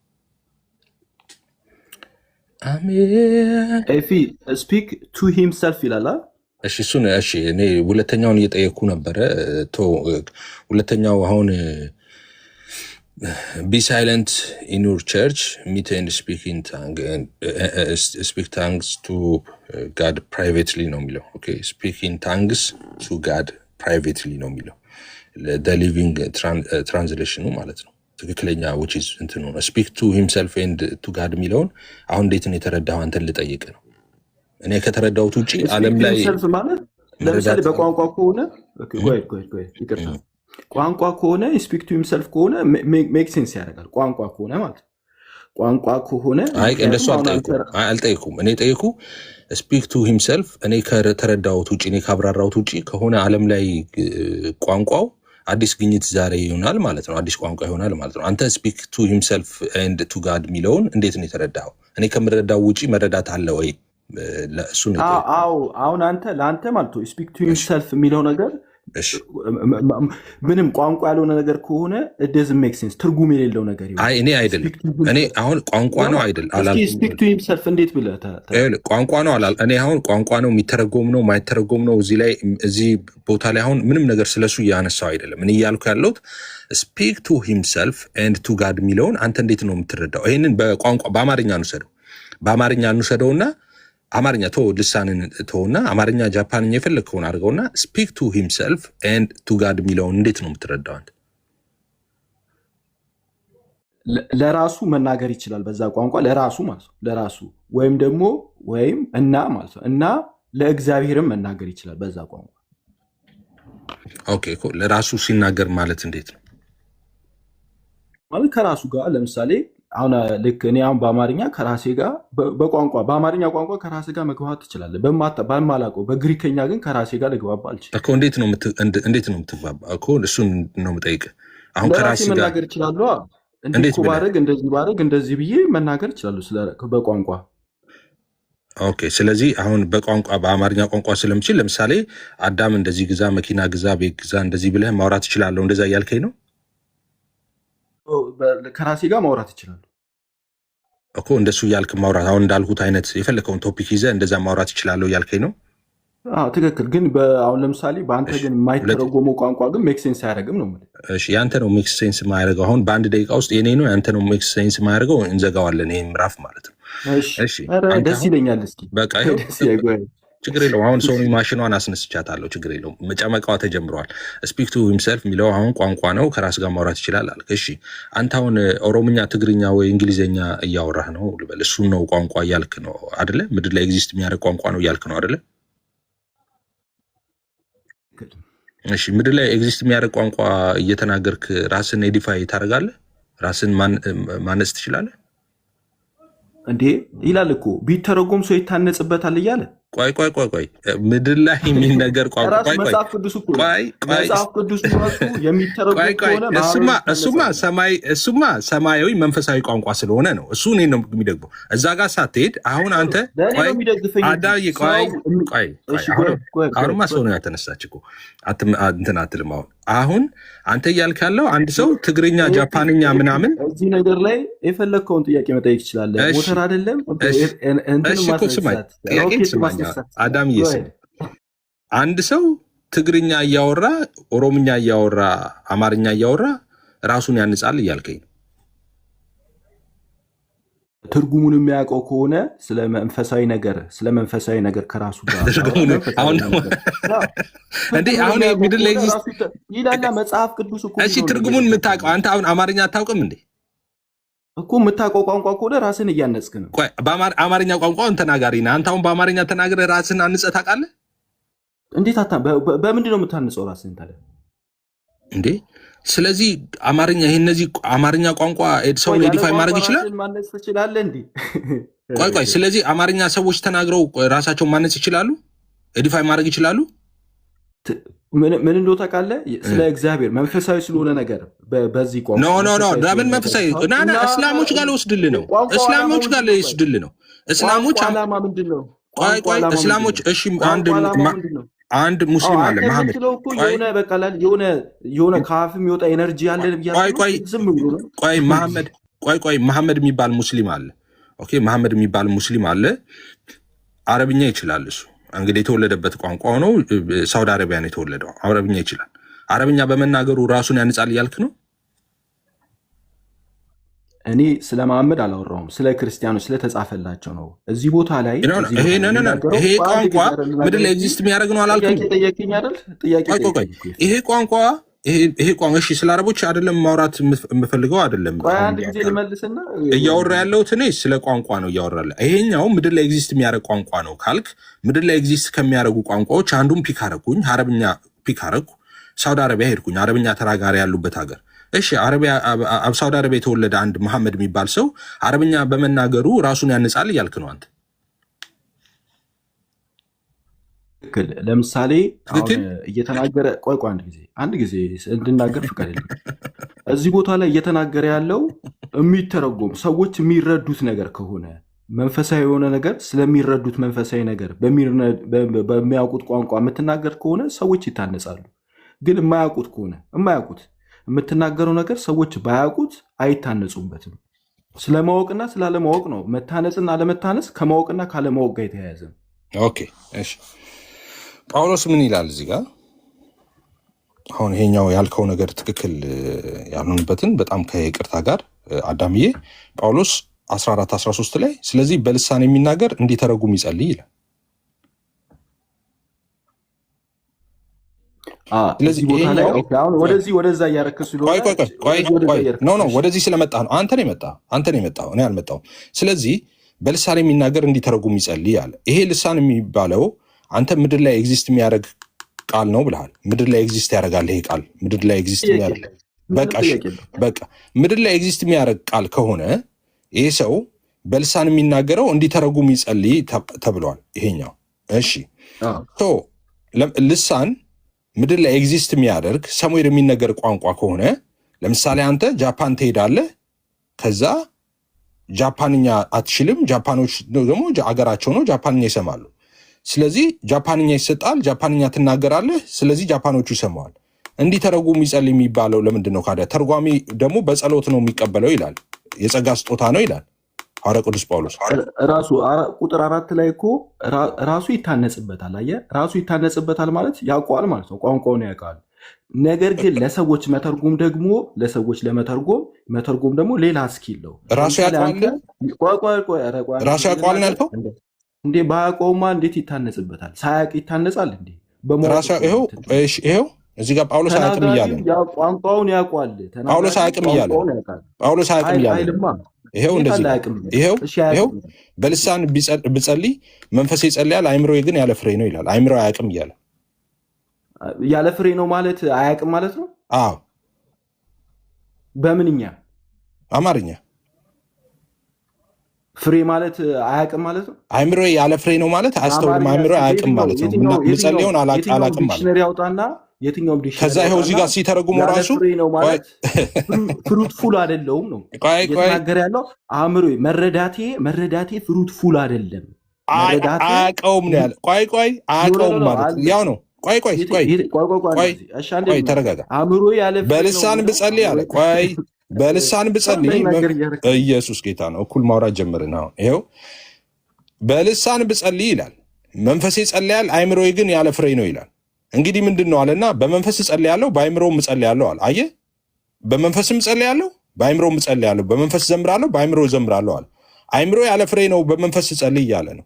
ስለዚህ በልሳን ብጸልይ መንፈሴ ይጸልያል፣ አይምሮ ያለ ፍሬ ነው ማለት አይምሮ አያውቀውም ማለት ነው። አዳም ኤፊ አሁን እንትኑን አስቀምጠውና ማለት እዚህ መጽሐፍ ቅዱሱ ላይ ነው። ኦልሬዲ አንተ መጀመሪያ መረዳት የያዝከው ነገር ስላለ በቃ አስዩም እያደረክ ነው የምትሄደው። ይሄው አያውቀውም እያለ ነው፣ አይምሮ ያለ ፍሬ ነው እያለ ነው ጳውሎስ። እኔ ስለተጻፈው ነገር ነው እያወራሁት ያለሁት። አንተ ደግሞ በጭንቅላት ይዞ የመጣውን ነገር ይሄ ነገር እኔ ምንድን ነው እያልክ ያለው? ይሄው አይምሮ ያለ ፍሬ ነው ይላል እኮ።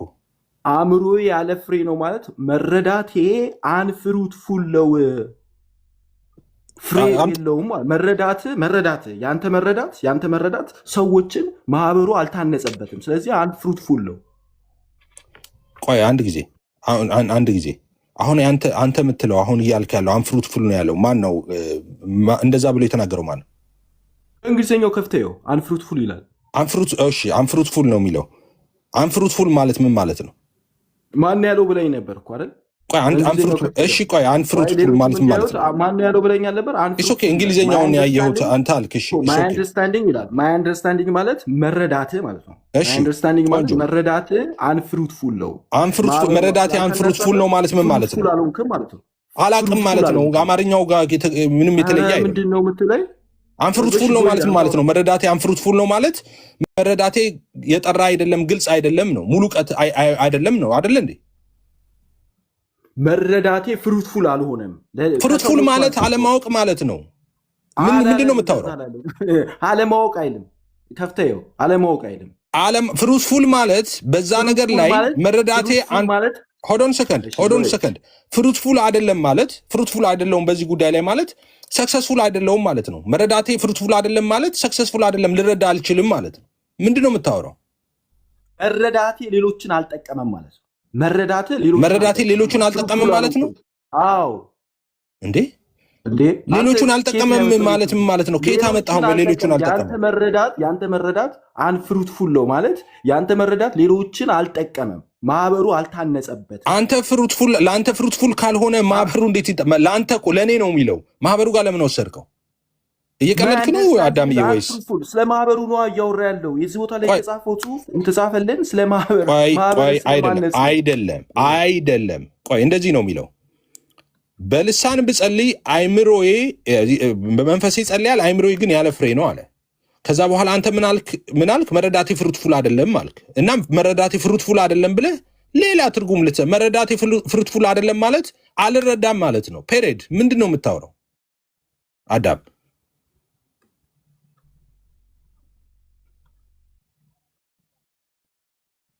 በልዩነት ማለፍ እንችላለን። ኖ በልዩነት አይደለም። ቆይ ኤቢ አለ እንዴ? ኤቢ አለ። ቆይ አንድ ጊዜ ኤቢ አለ። ያንተ እኮ ነው ይሄ።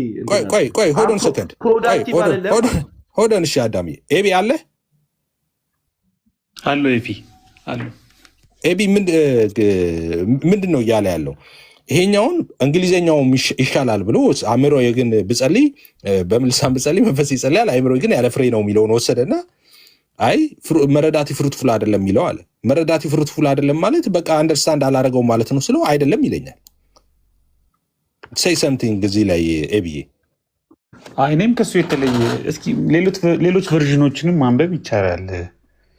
አእምሮ ያለ ፍሬ ነው ማለት ነገሩን እንግዲህ አሁን አንዱ ፕሮብለም ይመስለኝ ሁሉንም ነገር ይሄ እንግዲህ መንፈሳዊ ነገር ነው እና ሞር ደግሞ ኤክስፔሪንሻል ነው። የሆነ ኤክስፕሌን ልታደርገው የምትችለው ነገር አይደለም። ሶ ከአንደርስታንዲንግ ጋር የተያያዘ ነው ብዬ ነው የማስበው። እኔም ቨርዥኖችንም ማንበብ እንችላለን። ቨርዥኖችን እናንብበው እና እሱን አንብበው አዳምዬ። ይኸውልህ አሁን ብለኸኝ ነበር ያልከው። እኔ ያስኩት ቨርዥን ምንድን ነው መሰለ የሚለው እዚህ ጋር እንግሊዝኛውም ማለት ነው for if I make use of tongue ይልና in my prayer እሺ my spirit makes the prayer but not my mind ይላል። but not my mind ነው የሚለው። ኦኬ ምን ማለቱ ነው? if I make use to tongue in my prayer ያ ማለት በጸሎት ሰዓቴ በልሳን ስጸልይ ማለቱ ነው። ኦኬ በጸሎት ጊዜ በልሳን ስጸልይ ይላል። my spirit makes the prayer ኦኬ መንፈሴ እየጸለየ ነው but not my mind አይምሮዬ ግን አይደለም እያለ ነው። እንዴ አዳም እኔ ጥሩ ሰው እንደ ጎበዝ ብለው የተረጎሙ እንዳለ ታውቃለህ። እዚሁ ክፍል ላይ ማይንድ ኢዝ አንፕሮዳክቲቭ ነው እያሉ እሱ እንትኑ ነው። ይኸውልህ ቆይ እሱን እናያለን። አሁን ኤቢ እንትኑ ቨርዥኖቹን የተለያየ እንትኖቹን ይምጣና እሱን እንወያይበታለን። ግን ምንድነው እንደሱ አሁን የሆነ ነገር ሲወራ ለሴ አሁን እንግሊዘኛውን እኔ ከየት አመጣው ስልህ ከየት አመጣው ብለኝ ነበር ምናምን ትላለህ። አሁን አንተ ያስከው ቨርዥን እና እኔ ያስኩት ሊለያይ ይችላል ወይ ሌላኛ ደግሞ ሶስተኛ ቨርዥን ይኖር። አሁን ራሱ ያመጣውን ሶስተኛ ቨርዥን አለ። ኦኬ እሱ ላይ አትቸኩል አዳም። የሆነ ነገር ሲል ይሄው እንደዚህ ብሏል ሳይሆን እስቲ እኒ ቨርዥኖችን ምናምን እያልክ አውራ ስናወራ ማለት ነው። ኤቢ ይቀጥል። ሶሪ እንትን ስላለው ኤፊ ቁጥር ስንት ላይ ነው ያለው? ቁጥር 14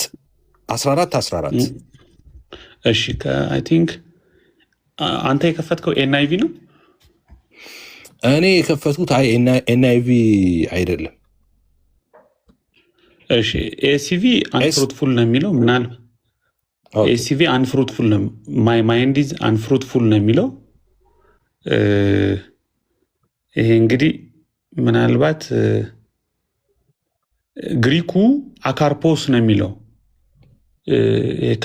ካርፖን ፍሩት ፍራፍሬ ምናምን ማለት ነው። ዊዛውት ፍሩት ማለት ኦር አንፍሩትፉል ማለት በግሪክ ኖግዤስ ወይም ዩዝለስ ኢንአክቲቭ አክቲቭ ያልሆነ ተብሎም ሊተረጎም ይችላል። ግን ሌላም ቨርዥን አይ ቲንክ ይሄን በቂ ነው። ምናልባት ግን አዳም ይሄንን ይሰማል ወይ ነው? አዳም ይሄንን ትሰማለህ ትቀበላለህ ወይስ የራስህን ዲክሽነሪ ትፈጥራለህ? ምንም የተለየ ነገር እኮ አልመጣም። ያው እኮ የተባለው ነገር አንፕሮዳክቲቭ ነህ፣ ማህበሩን አልታነጸበትም። ያንተ መረዳት ስለ ማህበር አይደለም የሚያወራው። ስለ ማህበር አይደለም የሚያወራው። ኧረ ተው ምንድነው እያደረክ ያለው አዳም? ይሄ እኮ ታውቃለህ ተነግሮ የመጣውን ነገር ነው የምትናገረው። ምንድነው አዳም እያደረክ?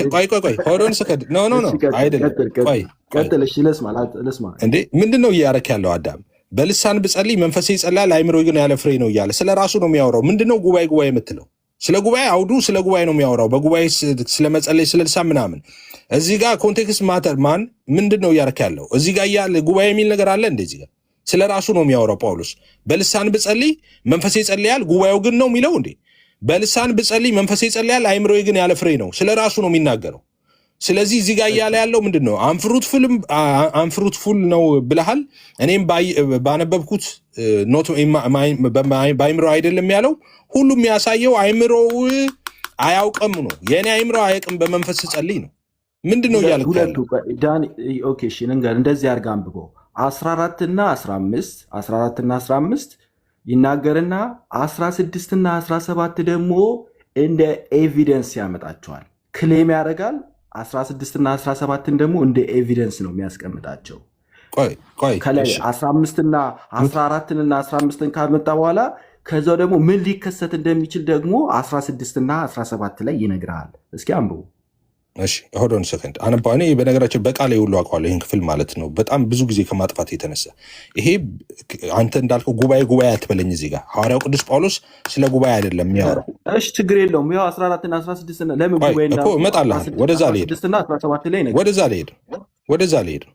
ሰው በልሳን ብጸልይ መንፈሴ ይጸልያል፣ አይምሮዬ ግን ያለ ፍሬ ነው ማለት እንግሊዝኛውም አማርኛውም ጣሊያኑም ጃፓኑም ምንም ጥያቄ የለውም። አይምሮዬ ያለ ፍሬ ነው አያውቅም ማለት ነው። በቃ አያውቅም ማለት ነው። አንፍሩትፉልም ነው በል ዋሬቨር በል እንግሊዝኛውም የሚናገረው አላቅም ማለት ነው። አንፍሩትፉልም ማለት እንደዛ ነው። መረዳቴ አንፍሩትፉል ነው ማለት እንደዛ ነው። ልዩነት የለውም።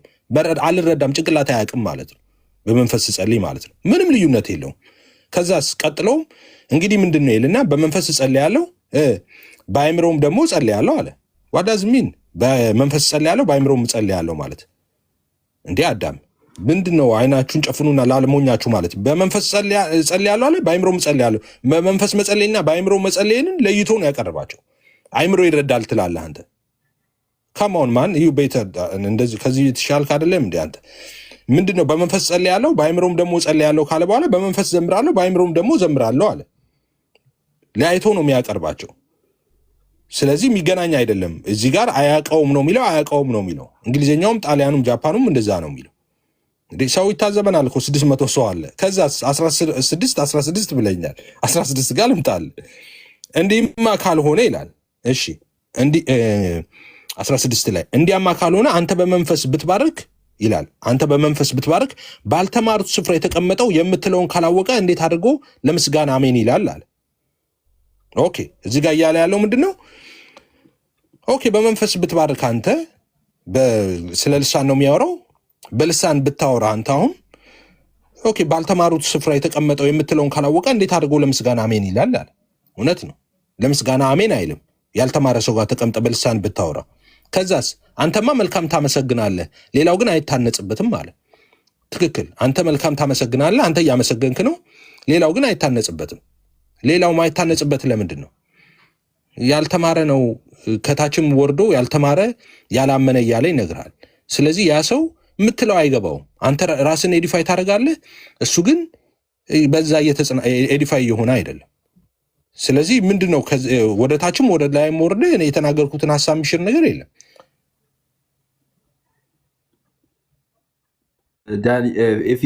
እንዲያማ ካልሆነ ብሎ ሲናገር የቀጠለ ሀሳብ ነው አይደለ? እንዲያማ ካልሆነ ብሎ ሲል ትክክል፣ የቀጠለ ነው። ትክክል፣ ልክ ነው። ከማህበሩ ጋር ያያይዘዋል አያያዘው? ከማህበሩ ጋር ምንድን ነው ምኑን ያያያዘው? እንዲማ ካልሆነ አለና አንተ በመንፈስ ብትባርክ ባልተማሩት ስፍራ የተቀመጠው የምትለውን ካላወቀ እንዴት አድርጎ ለምስጋና አሜን ይላል አለ። ስለዚህ ያንን ሀሳብ የሚሽር አለ እንዴ? በልሳን ስጸልይ አይምሮ ያለ ፍሬ ነው የሚለውን የሚሽር ነገር አለ እንዴ? ውረድ ወደታች የምትለው ያው እኔ ነገር ያለው 14 እና 15 አንድ ላይ የተያዙ ናቸው። እስከ 17 ድረስ አንድ ላይ የያዙ እኔ አልተያዙ ማለት ሁሉም የተያዘ ነው። ክፍሉ ጠቅላላ የተያዘ በበቂ ሁኔታ ስላሳየው ከዚህ በኋላ አቲንክ የራስ እንትን ነው።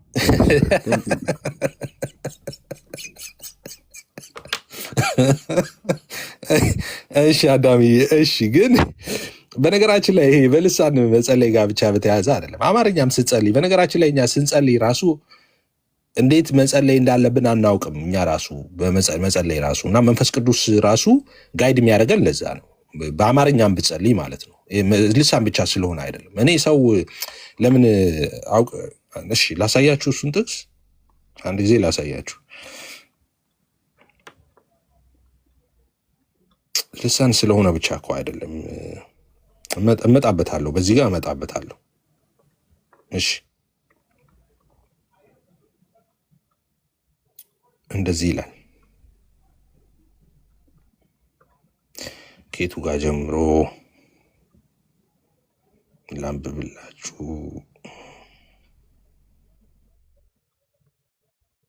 እንደዚህ ይላል።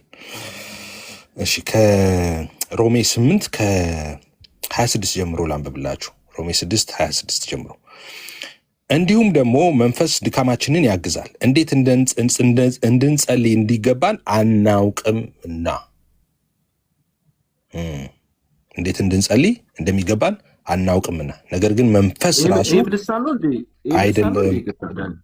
ኧረ እየተደማመጥን ስለ እግዚአብሔር በልሳን መናገር ብቻ አይደለም፣ በኖርማልም ብትጸልይ እንኳን መጸለይ እንዴት እንደምትችል አታውቅም ራስህ መንፈስ ቅዱስ ካረዳ በስተቀር ብዬ ነው የመጣሁት እዚህ ክፍል ላይ። ልሳን ነው ትላለህ። እየተደማመጥን እንጂ ኧረ ስለ እግዚአብሔር እሺ ልሳን እየተነጋገርን ሮሜ 8:26 ኖ እንኳን በልሳን ቀርቶ አንተ በአማርኛ በምትችለው ቋንቋ እንኳን ብታወራ መጸለይ አትችልም። አንተ መንፈስ ቅዱስ ካረዳ በስተቀር መንፈስ ቅዱስ ካላገዘ በስተቀር እንዴት እንደምትጸልይ አታውቅም። በኖርማልም ስትጸልይ ማለት ነው። እዛ ጋር ወጥቶ አሁን ከልሳን ከመሆኑ ጋር ካለመሆኑ ጋር የሚያያዝ አይደለም። እሺ እዛ ጋር ተመልሼ አንድ ፖይንት ብቻ ላንሳና ሰጣቸዋለሁ ወንድሞች ማለት ነው። እዚህ ጋር አሁን ከአዳም ጋር ስንጨቃጨቅ የነበረው ምንድን ነው? እዚህ ጋር ይሄኛው እዚህ ክፍል ላይ እንግዲህ አዳም እየታገለ ያለው ይሄንን ክፍል ምን ለማድረግ አስበዋል? አዳም እንግዲህ ያው አዳም እኛን ይሉናል እንጂ እነሱ ናቸው። እነሱ ዶክትሪን ሰርተው ነው መጽሐፍ ቅዱስ ውስጥ የሚገቡት። ዶክትሪን ሰርተው መጽሐፍ ቅዱስ ውስጥ ይገቡና ከዛ መጽሐፍ ቅዱስ ውስጥ የሚያስገኙትን ሀሳብ ሁሉ እየጠመዘዙ ዶክትሪናቸው ውስጥ እንዲገባ ነው የሚያደርጉት። ኦኬ እንጂ እንደኛ መጽሐፍ ቅዱስ አንብበው አይደለም ዶክትሪን የሰሩት። እንደዛ ነው። አዳም ጊዜ እሰጥሃለሁ እንዳገባ ጣልቃ በልሳን የሚናገር ይልና ለእግዚአብሔር እንጂ ለሰው አይናገርም። እሰጥሃለሁ ለአንተ እሰጥሃለሁ። በልሳን የሚናገርስ ለእግዚአብሔር እንጂ ለሰው አይናገርም ይላል። በልሳን የሚናገር ለእግዚአብሔር እንጂ ለሰው አይናገርም። እና አዳምስ ምን ይላሉ? አይደለም በልሳን የሚናገርማ ለሰው ነው የሚናገረው። እነ ጴጥሮስን አላየህም ይላሉ። አዎ ሐዋርያት ሥራ 2 ላይ ያለው ልሳንና ይሄ ልሳን አንድ አይደለም። ትላንት አይተነዋል። አንድ አይደለም። ሐዋርያት ሥራ 2 ላይ እነ ጴጥሮስ ተናገሩ ለማ ለሰው። ከዛስ ማን ሰማቸው? ሰው። እዚህ ጋር ልሳን የሚናገር ለእግዚአብሔር እንጂ ለሰው አይናገርም ይላል። ከዛስ የሚያስተውሉ የለምና ይላል። እነ ጴጥሮስ ሲናገሩ አላስተዋለም እንደ ሰው አስተውለዋል። በዙሪያ የነበሩት ሁሉ አስተውለው የእግዚአብሔርን ታላቅ ነገር በገዛ ቋንቋችን ይነግሩናል አሉ። እዚህ ጋር ይሄኛውን ልሳን የሚያስተውል የለም አለ። በመንፈስ ግን ሚስጥርን ይናገራል አለ። በመንፈስ ነው ሚስጥር የሚናገረው። ምንድን ነው እንዴ? አለቀ እኮ። ወደ ታች ልውረድና የተከራከርንበትን ሀሳብ ላንሳ። 13 አካባቢ ዝቅ ብሎ ያለውን ሀሳብ ነው እኔ እናንተ ያጣላን። ስለዚህ በልሳን የሚናገር እንዲተረጉም ይጸልይ ይላል። እንዴ ምድር ላይ ኤግዚስት የሚያደርግ ቋንቋ ነው ካልክ ይሄ ቋንቋ እነ ጴጥሮስ ተርጓሚ ነበረ እንዴ? እነ ጴጥሮስ ጋር እንዴ እነ ጴጥሮስ ማያውቁት ቋንቋ የገሊላ ሰዎች ናቸው። የማያውቁት ቋንቋ ተሰጣቸው። የማያውቁትን ቋንቋ ተናገሩ። በዙሪያ የነበሩት ሰዎች ሁሉ የእነሱ ቋንቋ ስለነበር ሰሙ ይላል። እንዴ ካዲያ እዚህ ጋር ደግሞ በልሳን የሚናገር እንዲተረጉም ይጸልይ። ትርጉም ትናገራለህ በልሳን እንደገና ትርጉሙን አታውቅም። ትርጉሙን ያውቃል እያለ ነው አዳም። ከቅድም ጀምሮ የሚታገለኝ እንግሊዝኛው ጃፓኗ ምናምኑ የሚለኝ ያውቃል ትርጉሙን ይለኛል። እንዴ ጳውሎስ እንድትተረጉም ጸልይ። ትርጉም ከተሰጠ ታውቃለህ፣ ትርጉም ካልተሰጠ ግን አታውቅም። እዚህ ጋር ወርዶ ምን ይላል? በልሳን ብጸልይ መንፈሴ ይጸልያል፣ አይምሮዬ ግን ያለ ፍሬ ነው ይላል። ምን ማለት ነው? በልሳን ብጸልይ መንፈሴ ይጸልያል፣ አይምሮዬ ግን ያለ ፍሬ ነው ማለት ነው። አይምሮ አያውቅም ማለት ነው። ምንም ውስብስብ አይደለም። በልሳን ብጸልይ መንፈሴ ይጸልያል፣ አይምሮዬ ግን አያውቅም። እንግዲህ ምንድን ነው ይልና በመንፈስ እጸልያለሁ በአይምሮም ደግሞ እጸልያለሁ ይላል ጳውሎስ። ከፋፍሎ ነው የሚያስቀምጣቸው በአይምሮ መጸለይና በልሳን መጸለይ። ይሄ ልሳን ማለት አንደበት ነው። ኦፍኮርስ አንደበት ቋንቋ ማለት ነው፣ ግን መንፈሳዊ ሰማያዊ ቋንቋ ነው እንጂ ምድር ላይ ኤግዚስት የሚያደርግ ሰሙር የሚነገር ጃፓንና ጣሊያንኛ ምናምን አይደለም። እንደዛ የሚባል ነገር የለም። ሰው እዚህ ጋር እየተናገረም ያለው ወረድ ብለህ አንብበው የምትለኝም እንዲማ ካልሆነ አንተ በመንፈስ ብትባርክ ባልተማሩ ስፍራ የተቀመጠው ምትለውን ካላወቀ እንዴት አድርጎ ለምስጋና አሜን ይላል? ያልተማረ እያለ ይገልጠዋል። እዚህ ጋር ያልተማረ የሚለው ቅድም እንዳልኩ እርሻና ሉረ ዘዴ ያልተማረ አይደለም። ያልተማረ ማለት መንፈሳዊ ዓለምን የማይረዳ ማለት ነው። ያልተማረ ያላመነ እያለ ነው የሚገልጣቸው እዚህ ጋር ማለት ነው። ያላመኑ ሰዎች፣ ክርስቲያን ያልሆኑ ሰዎች፣ ወደ ጉባኤ የገቡትን ሰዎች ስለነሱ ነው የሚያወራው። እነሱ እንዳይተሰናከሉም ነው ይሄ ጽሑፍ የተጻፈው። ስለዚህ ይሄ አንደኛ ቆሮንቶስ ምዕራፍ 14 ላይ ያለው ልሳን ምድር ላይ ኤግዚስት የሚያደርግ ነው ምትሉ ከሆነ ምድር ላይ ኤግዚስት የሚያደርግ ቋንቋ ነው እንደ ጃፓንኛ፣ ጣሊያንኛ እንደዛ ነው ምትሉ ከሆነ ማትመልሷቸው ጥያቄዎች አሉ። ማትመልሷቸውን ጥያቄዎች ይህን ብቻ ላንሳና አትመልሷቸው ማለት ለዘላለም አትመልሷቸውም። እነዚህን ጥያቄዎች የምትመልሱ ከሆነ አዳም እናንተ ትክክለኛ ናችሁ። በነገራችን ላይ የእኛ ልሳን እውነትም እናንተ እንደምትሉት ውሸት ነው፣ ትክክለኛ አይደለም፣ መጽሐፍ ቅዱሳዊ አይደለም። ይህን ጥያቄ መመለስ ከቻላችሁ ማለት ነው። ለዘላለም እነዚህን ጥያቄዎች አትመልሱም። ለዘላለም አንደኛ ማትመልሱት ጥያቄ በልሳን የሚናገር ለእግዚአብሔር እንጂ ለሰው አይናገርም። ቁረጡት። ይህንን ከመጽሐፍ ቅዱስ ላይ ቆርጣችሁ አውጡት። በልሳን የሚናገር ለእግዚአብሔር እንጂ የምትከራከሩ ወንጌላውያንም ገብታችሁ አንደኛ ቆሮንቶስ 14:2 ከፍታችሁ ቁጭ በሉ። ሌላ ምንም ወዴትም እንዳትሄዱ።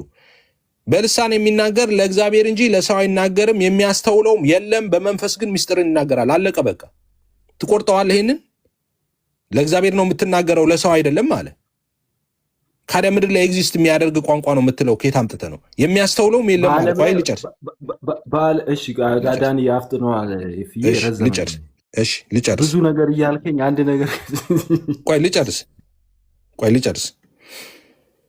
በልሳን የሚናገር ለእግዚአብሔር ነው እንጂ ለሰው አይናገርም፣ የሚያስተውለው የለምና በመንፈስ ግን ምስጢርን ይናገራል አለ። በመንፈስ ምስጢር ይናገራል፣ የሚያስተውለው የለም ብሏል። ኦኬ፣ አንድ ነው። ይሄኛው አንድ ነው። ሁለተኛው ላይ አለ። እሺ፣ ሌላኛው ላይ 13 ላይ ሊሄድ ኤግዚስት የሚያደርግ ምድር ላይ ያለ ነው ቋንቋ የምትሉ ሰዎች ማለት ነው። በልሳን 13 ላይ ስለዚህ በልሳን የሚናገር እንዲተረጉም ይጸልይ አለ። ኦኬ፣ በልሳን እየተናገርክ መተርጎም ላትችል ትችላል። አሁን ማይተረጎም ልሳን አይደለም ከጌታ አይደለም የምትሉት ከየት አመጣችሁት? ሐዋርያው ቅዱስ ጳውሎስ ልሳን ተናጋሪም ሆነ ማይተረጎምም ሰው አለ፣ እየተናገረ ማይተረጉም አለ ነው የሚል። በዚህ ጉባኤ ውስጥ መካከል በቆሮንቶስ ቤተክርስቲያን መካከል ልሳን ተናጋሪ አለ፣ ማይተረጉም አለ። መተረጎምና ሁሉም ለነገሩ አይተረጉምም። እሱንም አሳያለሁ። ጥርት ባለ አማርኛ ጳውሎስ ይነግራል። እሱንም ምንድን ነው የሚለው? በልሳን የሚናገር እንዲተረጉም ይጸልይ። ትርጉሙ በጸሎት የሚገኝ ነው። ጃፓንኛ ቢሆን አንደኛ ተርጓሚ አያስፈልገውም። እነ ጴጥሮስ ተናገሩ፣ በዙሪያ የነበሩት ሰሙ። አንተም ልሳን ምድር ላይ ኤግዚስት የሚያደርግ ነው ካልክ ጃፓን ሂድና ጃፓንኛ ይሰጣል፣ በጃፓንኛ ተናገር፣ ጃፓኖች ይሰሙዋል። ይሄ ግን እንደዛ አይደለም። ጃፓን ሄደ ጃፓኖች አይሰሙም። ለምን?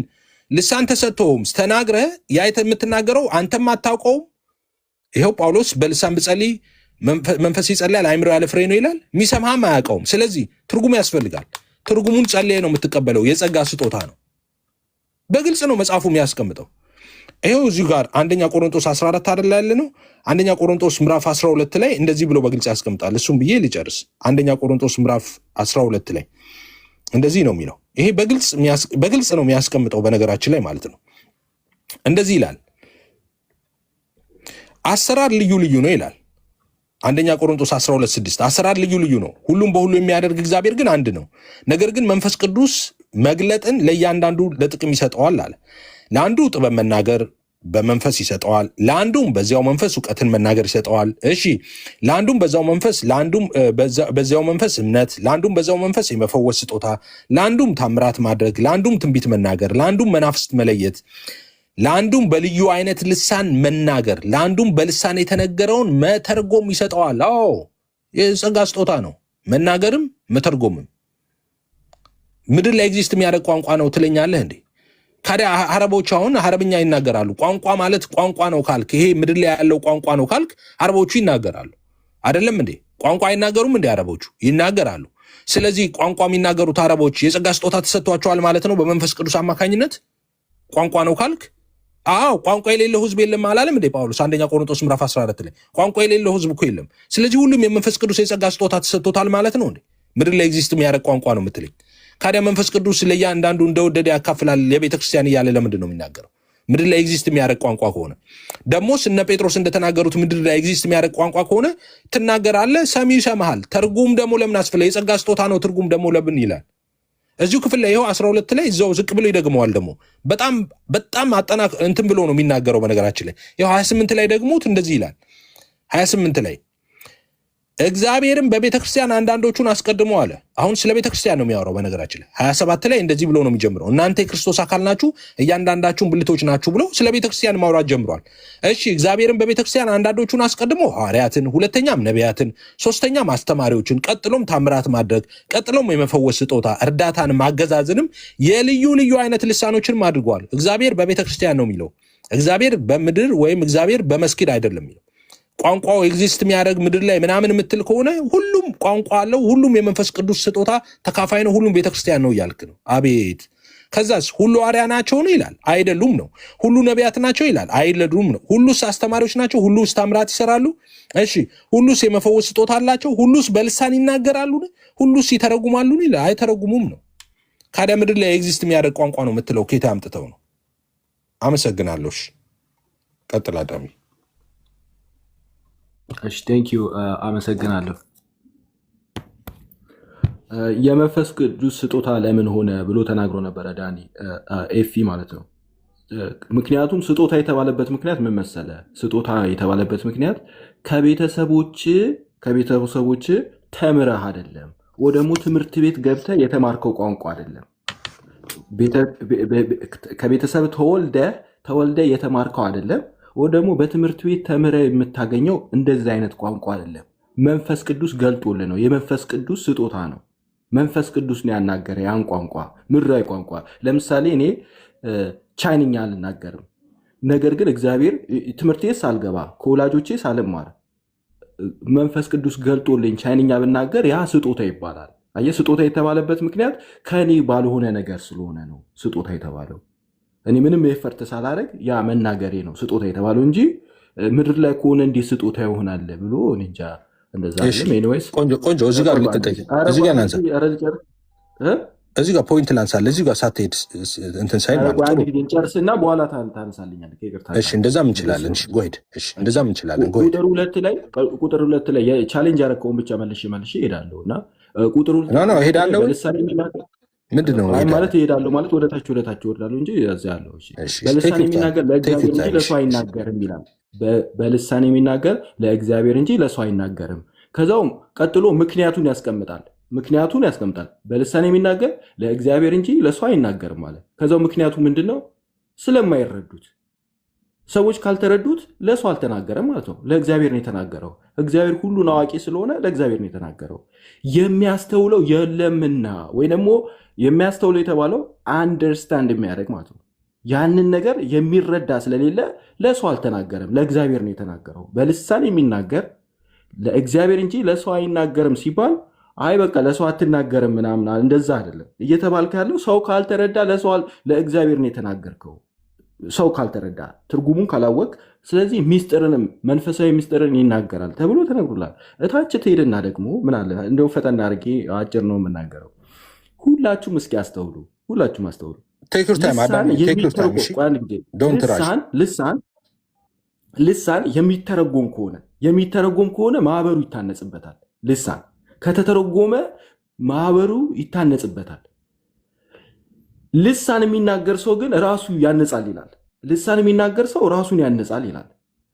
ኦኬ፣ የሚተረጎም ከሆነ ማህበሩ የሚታነጽ ከሆነ ሲተረጎም ማህበሩ ከታነጸ፣ ልሳን ግን ሰው ሲናገር ራሱ የሚታነጽ ከሆነ ትርጉሙን ያውቋል ማለት ነው። ተናጋሪው የልሳኑን ትርጉም ያውቃል ማለት ነው።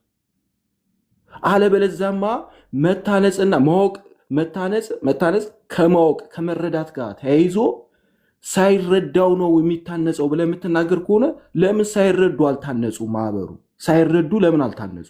ሳይረዱ እኮ እንዲተረጉምላቸው ተነግሯል። ይህ ግን ስለተረዳው ነው እኮ ይታነጽበታል ተብሎ የተነገረ። ቁጥር 4 ላይ በልሳን የሚናገር ራሱን ያንጻል። ራሱን ያንጻል ማለት ትርጉሙ ገብቶታል። ትርጉሙ ስለገባው ነው የታነጸው። ለማህበሩ ግን የማትተረጉምላቸው ከሆነ ለማህበሩ የማይተረጎም ከሆነ አይታነጹበትም። ትርጉሙን ስለማያውቁ ስለማይረዱ አይታነጹ። አለቀ። ሌላ ደግሞ ታች ወርደ አንተን ብለህ ነበረ። ሌላ መጠየቃችሁ ጥያቄ እናንተ በፊት ያነሳው ጥያቄና መልስ እኔ እናንተ ጥያቄና መልስ አሁን 5 ጥያቄ ስል ጥያቄ ማለት አይደለም። ቆይ ጥያቄና መልስ 5 ደቂቃ እንግባ። ኧረ ሀሳቤን ልጨርስ። ጨረስኩ እኮ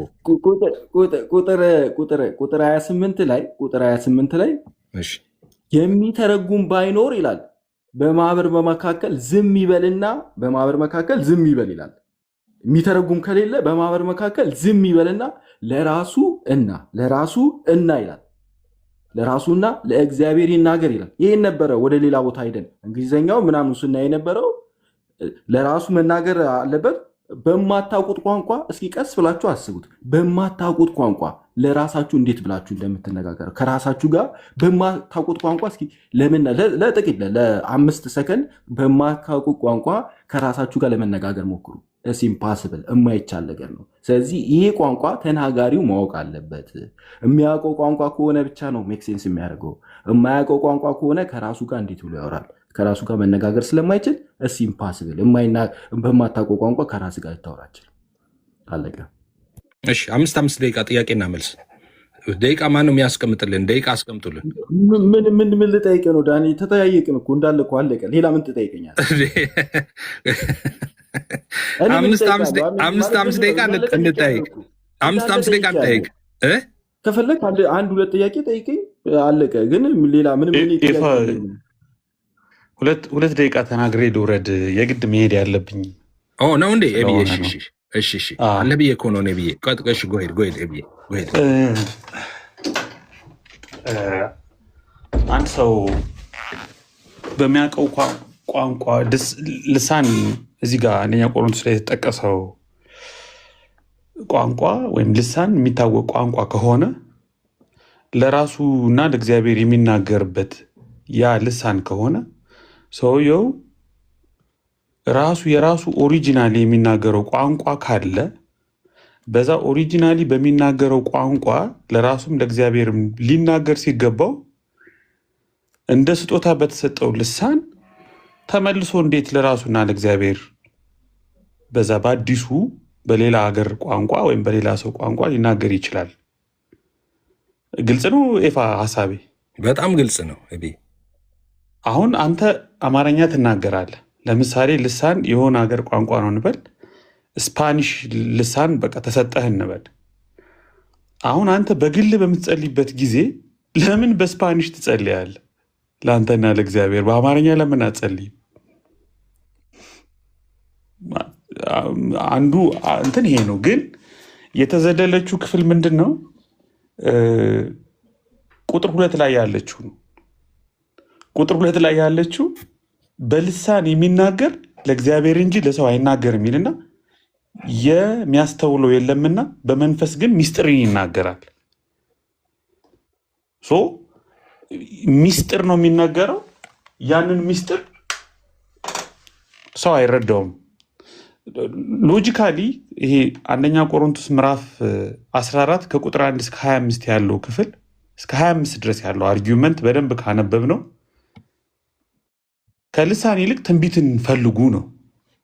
ከልሳን ይልቅ በልሳን ከመጸለይ ይልቅ አጥብቃችሁ ትንቢትን ፈልጉ።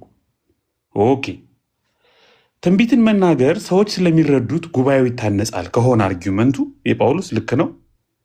እዚህ 1ኛ ቆሮንቶስ የተጠቀሰው ልሳን የሚነገር ቋንቋ ቢሆን ሰው የሚሰማው ቋንቋ ቢሆን ለምንድን ነው በልሳን ከመጸለይ ይልቅ በትንቢት መጸለይ ምረጡ የሚለው ወይም በትንቢት መናገር ምረጡ የሚለው? ሁለቱም ትንቢትም በሚገባቸው ቋንቋ ነው የሚነገረው። ልሳንም አሁን ባለው ክርክር መሰረት ከሆነ የሚታወቅ ቋንቋ ነው። ለምን በቃ እንዲተረጎም አብሮ መሄድ ነገር አይደለም።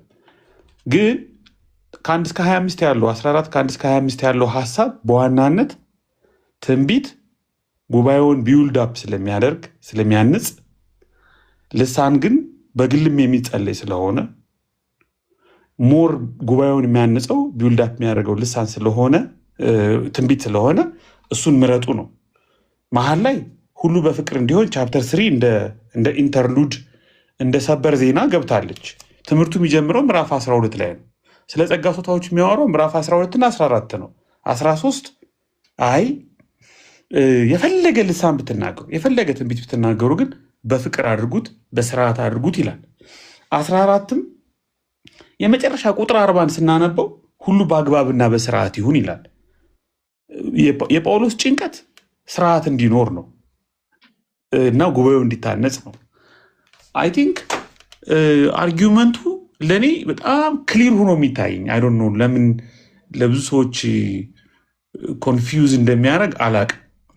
ለምንድን ነው ጳውሎስ ለምንድን ነው ከልሳን ይልቅ ትንቢትን የመረጥከው ብትለው ቁጥር 2 እና ቁጥር 4 ከቁጥር 2 እስከ 4 መልሶታል። በልሳን የሚናገር ለእግዚአብሔር እንጂ ለሰው አይናገርም። አንድ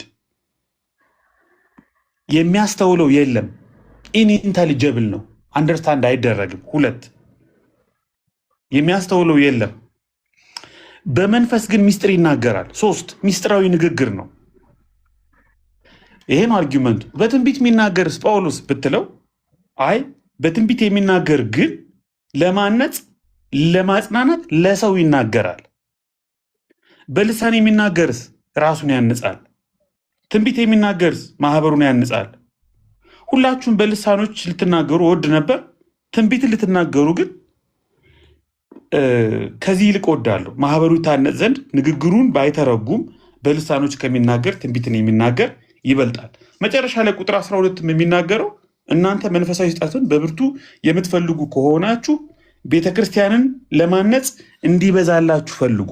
የጳውሎስ ሎጂክ ከልሳንና ከትንቢት የትኛው ነው ሞር ቤተክርስቲያን የሚያንጸው? ነው ትንቢት ነው ሞር የሚያንጸው። ለምን?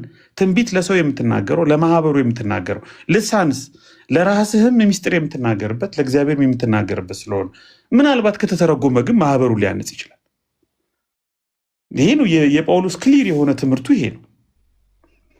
እና አንድ ሰው ያንን የሚታወቅ ኢንተሊጂብል የሆነ ቋንቋ ከሆነ ልሳን በማህበሩ ውስጥ ያ ነገር ሲነገር ልሳን በራሱ ራስን ያንጻል ሳይሆን ጉባኤውን ያንጻል ነው መባል ያለበት።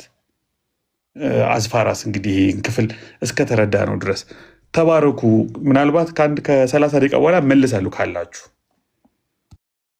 ይሁን። እሺ እዚህ ሁንና ስትጨርስ እዚህ ጋር ግን ኤፊ አንድ ድል ብትሰጠኝ አንድ ደቂቃ እሰጥሃለሁ። አንድ ላይ እሰጥሃለሁ።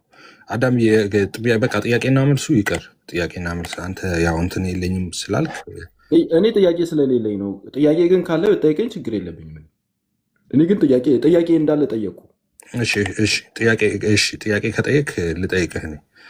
ያው ዝም ብዬ ነው የምለፋው። ጥያቄውን እኮ አትመልሰውም፣ ግን አንድ ድል ብትሰጠኝ ግን ደስ ይለኛል። እሰጥሃለሁ። ከዚህ በኋላ እሰጥሃለሁ። ይህን ከጠየቅ በኋላ አሁን ምድር ላይ ኤግዚስት የሚያደርግ ቋንቋ ነው እና ሐዋርያት ስራ ላይ ብላችሁ ሐዋርያት ስራ 2 ነው የምትገልጡት ማለት ነው። እና 2 ነገሮችን ብቻ እንድናይ ነው እዚህ ላይ አሁን በበዓለ ሃምሳ ጊዜ በቤተክርስቲያን ተከላ ወቅት ልሳን ሲናገሩ በዚህ የተሰበሰቡት በዙሪያቸው የነበሩ ሰዎች ልሳኑን ሰምተዋቸዋል? አልሰሟቸውም? አዳም እዛ ቦታ ላይ ያሉ ሰዎች ሲናገሩ በእነሱ ቋንቋ ሰሟቸው ይላል። ግን እንዴት እንደሆነ ለምሳሌ ተናጋሪዎችም ሲናገሩ በቀጥታ እንዴት እንደሆነ ምናምን አይገልጽም። ግን እንደ ሰው በራሳቸው ቋንቋ ነው የሰሟቸው።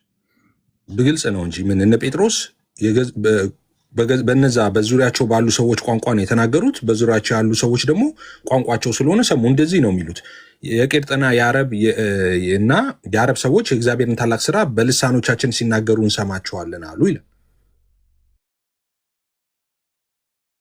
8 ላይ እኛ እያንዳንዳችን የተወለድንበትን የገዛ ቋንቋችን እንዴት እንሰማለን አሉ ይላል። ስለዚህ እነ ጴጥሮስ እዚህ ጋር ልሳን ተናግረዋል። እዚህ ጋር የተናገሩት ልሳን ምድር ላይ ኤግዚስት የሚያደርግ ቋንቋ ነው ተናገሩት። ሲናገሩ ደግሞ ምድር ላይ የሚናገሩት ቋንቋ ኦሪጂናል የቋንቋው ተናጋሪዎች ተወላጆቹ ማለት ነው። ይኸው ምን ይላል? ተገርመውም ተደንቀውም እንዲህ አሉ፣ እነሆ እነዚህ የሚናገሩት ሁሉ የገሊላ ሰዎች አይደሉምን? እኛም እያንዳንዳችን የተወለድንበትን የገዛ ቋንቋችንን እንዴት እንሰማለን አሉ ይላል። ስለዚህ እዚህ ጋር እነ ጴጥሮስ ምድር ላይ ኤግዚስት የሚያደርግ የሆነ ቋንቋ ተናገሩ። በዙሪያ የነበሩ ሰዎች ደግሞ ቋንቋው የነሱ ስለነበረ ሰሟቸው በቀጥታ አይደለም? ትክክል ነው። እሺ ሰው የእግዚአብሔርን ታላቅ ስራ ስለዚህ እዚህ ቦታ ላይ ኤፊ የሐዋርያት ስራ ምዕራፍ 2 ላይ የሰዎች ቋንቋ እንደሆነ ትቀበላለህ ማለት ነው አይደል? ኤፊ ትቀበላለህ ሳይሆን ማይቀበል የለም። ሐዋርያት ስራ 2 ላይ ትናንትና ሲነገር ነበረ እኮ አንተ አልተቃወምካቸውም። እዚህ ቤት ውስጥ ሰዎች የሰው ቋንቋ እንዳልሆነ ሲናገሩ ነበር። የሰው ቋንቋ አይደለም ያሉ ሐዋርያት ስራ 2 ነው ያሉት። ሐዋርያት ስራ አይ እንደዛ አይደለም። በትክክል ቼክ እንደዛ ያደርጋሉ ብዬ አላስብም። ከዛ ወደዛ እንሂድ ላምጣልህ እዚህ ጋር። እሺ ከቆሮንጦስ 2 ጋር ልዩነቱን ላሳየ፣ ሁለቱ ልሳኖች ፈጽሞ የማይገናኙ እንደሆነ እሱን ላሳየ ነው። ወደ ቆሮንጦስ 2ኛ ቆሮንጦስ ጋር ስንመጣ እንደዚህ ይላል 14 ላይ አንደኛ ነው ለካ ሁለተኛ ቆሮንቶስ ለምመጣው አንደኛ ቆሮንቶስ ምዕራፍ 14 ኦኬ 2 ላይ 14 ላይ 12 ላይ ምን ይላል? በልሳን የሚናገር ለእግዚአብሔር ነው እንጂ ለሰው አይናገርም ይላል ጳውሎስ። እነ ጴጥሮስ የተናገሩት ለእግዚአብሔር ነው ለሰው ነው?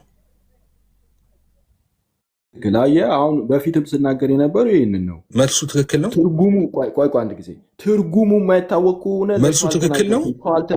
ሰው አልተረዳም። ይቅርታ ምን አልከኝ? ቀጥል። መልሱ ትክክል ነው። መልስ ነበር ያልኩ። እኔ ያጠየኩህ ጥያቄ ምንድን ነው? ልድገመው ጥያቄን።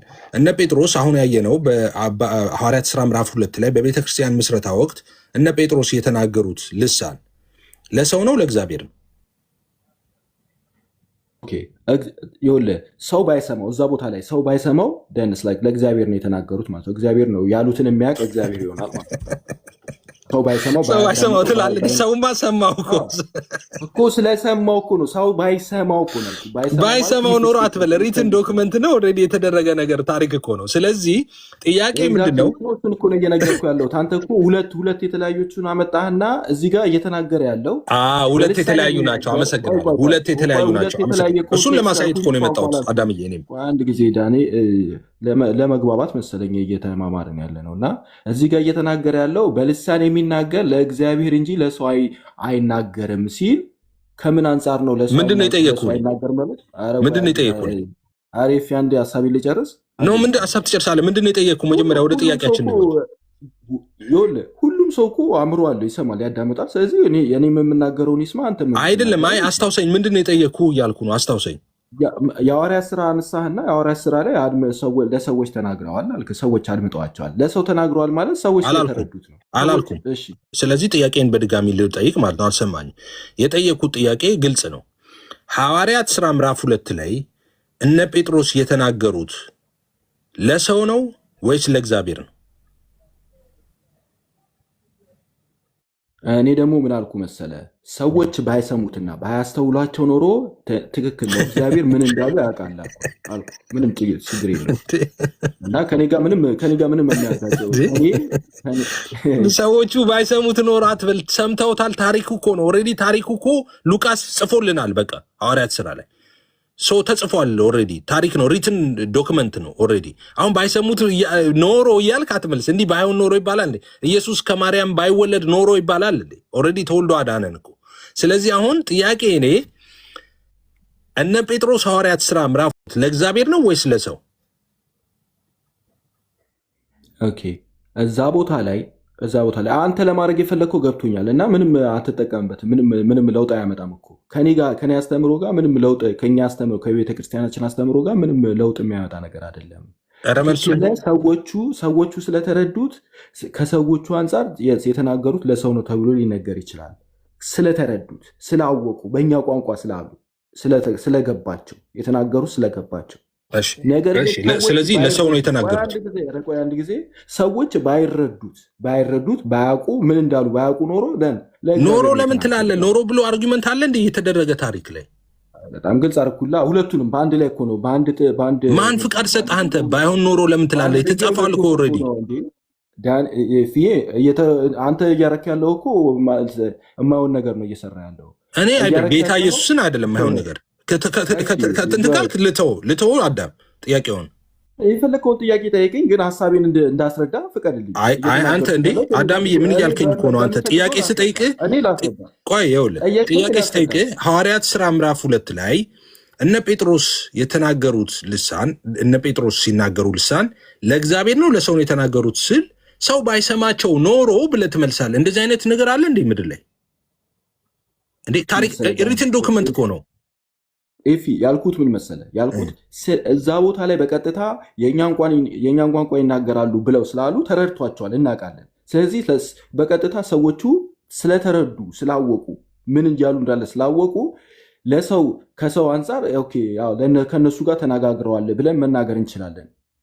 ከሰው አንጻር አይደለም። የእግዚአብሔርን ታላቅ ስራ እንዲህ ነው እኮ ያሉት ሰዎቹ። የእግዚአብሔርን ታላቅ ስራ በገዛ ቋንቋችን እየነገሩ ነው እኮ ነው ያሉት ሰዎቹ። ስለዚህ ምንድነው ያስፈራህ? እነ ጴጥሮስ የተናገሩት ለሰው ነው ማለት ምንድነው ያስፈራህ? ምንም ለኛ ተው በቃ ትቼዋለሁ። እሺ ትቼዋለሁ። ወደ ሁለተኛው ትቼዋለሁ። በቃ ትቼዋለሁ። ይኸውላችሁ አዳም ያለበት ምክንያት ያው ለምንድነው ያላለበት ምክንያት እዛ ጋር ለሰው ነው የተናገሩት ካለ ያው እዚህ ጋር በልሳን የሚናገር ለእግዚአብሔር እንጂ ለሰው አይደለም ይላል። ስለዚህ በቃ አለቀ ማለት ነው። ውይይቱ አልቋል ማለት ነው። ሶ ለዛ ነው ይህንን መመለስ ያልፈልገው። ኢስ ኦኬ። ወደ ሁለተኛው ሊድ የሚያስተውለው አንድ ጊዜ እድል ትሰጠኛለህ? ቆይ ጥያቄ መጨረስ መጨረሻ ላይ እሰጥሃለሁ። መጨረሻ ላይ እሰጥሃለሁ። የሚያስተውለው እኮ በቃ ከሁለተኛው ጥያቄ ተውኩኝ። አንዴን ሁለተኛው ጥያቄ በልሳን የሚናገር ለእግዚአብሔር እንጂ ለሰው አይናገርም። በቃ ሁለተኛው ጥያቄ ተውኩት እኮ ያንን። እሺ ጎሄድ። እሺ ሁለተኛው ጥያቄ ላይ የሚያስተውለው የለምና ይላል። እዛው ላይ የሚያስተውለው የለምና ይላል። እሺ ጥያቄን ስማኝ አሁንም በደንብ። ሐዋርያት ሥራ ምዕራፍ 2 ላይ እነ ጴጥሮስ ልሳን ሲናገሩ ያስተዋለው ሰው ነበረ አልነበረም?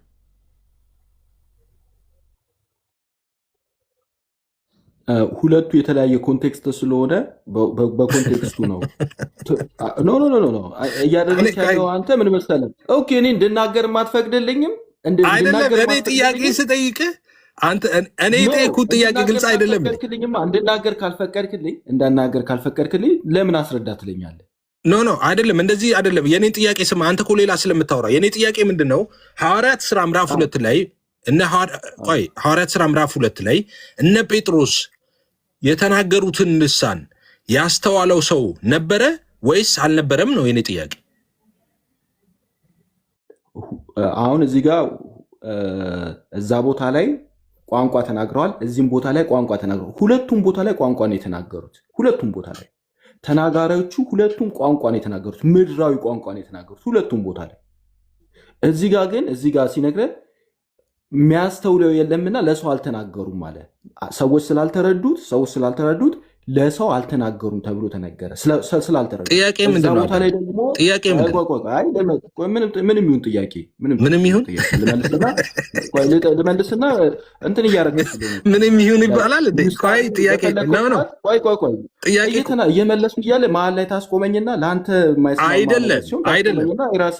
ቆይ አንድ ጊዜ አንተን ቆይ አንድ ጊዜ ቆይ አዳም ቆይ አንድ ጊዜ ሀሳቤን ማልጨርስ ከሆነ ቆይ ሰው ልጠይቅ አንተን ተውና ሰው ልጠይቅ። ለዚህ ማድረግ የማልችል ከሆነ መመለስ የማልችል ከሆነ ሰላም ነው። ለምን መመለስ አትችልም? እየሰጠው ነው እኮ ዕድል። እንዴት ነው የምትመልሰው? ነው ሀሳቤን ልጨርስ። ሀሳብን ትጨርሳለህ አዳምዬ። እሺ ይነዋት አዳምዬ፣ አሁን አንተ የፈለከውን በቃ ሰጠና ትቼዋለሁ። ምንም ጥያቄና መልሴን አንተ ማብራራት የፈለከውን ቅር ያለን ምናምን ጊዜ ወስደህ የፈለከውን ነገር ተናገር። ጊዜ ወስደህ ቴክ ዩር ታይም። የሚገርም ማለት ነው ሰው ቤቴ ሲመጣ አሊስ ሰው ሀሳቡ እንዲሰማ አደርጋለሁ እኮ አዳምዬ። ቀጥል እኮ አልኩህ። እሺ ቀጥል እኮ አልኩህ። የፈለከውን እንደዚህ ፌር አይደለም ማለት ሰውን እያስቆሙ 20 ጊዜ ትክክላለን። ኧረ አዳምዬ ይኸው ሰጠው እኮ። ሁለቱም ቦታ ላይ ቋንቋዎች ናቸው። ሁለቱም ቦታ የሐዋርያት ሥራም የቆሮንቶስ መልእክትም ሁለቱ ቋንቋዎች ናቸው። እዚህ ቦታ ላይ ሲነግረን ለእግዚአብሔር እንጂ ለሰው አይናገርም ብሎ ሲል ከማስተዋል ጋር ነው። ሰዎች ስላልተረዱት ለእግዚአብሔር እንጂ ለሰው አይናገርም ማለት ሰዎች ስላልተረዱት ስላላወቁ መረዳቱ ስለሌላቸው የተናገረውን ነገር ስላላወቁ እኔ መጥቼ እዚህ ቦታ ላይ በቻይንኛ ብናገራችሁ እናንተ ካልተረዳችሁኝ እግዚአብሔር ነው ማወቅ የሚያውቀው የተናገርኩትን ነገር የሚያውቅ እግዚአብሔር ነው። ከዛው ቀጥሎ ደግሞ በፊት አንድ ወንድማችን ሚስጥር የሚባለውን ነገር ዘለልከው የሚል ነገር አምስቶ ነበር እና በመንፈስ ግን ሚስጥርን ይናገራል። እዚህ ጋር ማሰብ ያለባችሁ እስኪ በመንፈስ ሚስጥርን ይናገራል ከተባለ ለእግዚአብሔር ሚስጥርን እግዚአብሔር የማያውቀውን ነገር ሰውየው ይናገራል እያለ ነው አይደለም? እግዚአብሔር የማያውቀውን ነገር ሰውየው የገለጠለት ነው ለእግዚአብሔር ከሆነ ይሄ ትክክል አይደለም። እንደዛ ተብሎ ሊፈታ አይችልም። መሪ ጌታ ምናሉ እንትን ሆኖባቸዋል መሰለኝ።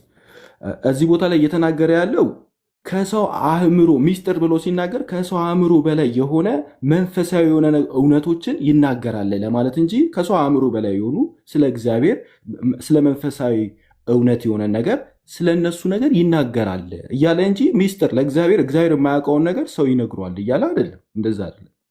ስለዚህ በልሳን የሚናገር ለእግዚአብሔር እንጂ ለሰው አይናገርም። ምክንያቱም ሰዎች ስላልተረዱት ሰዎች የሚለውን ነገር ስላላወቁ ከዛ አንጻር ለሰው አልተናገረም፣ እግዚአብሔር ሁሉን አዋቂ ስለሆነ ለእግዚአብሔር ተናገረ ተብሎ ሊነገር ይችላል።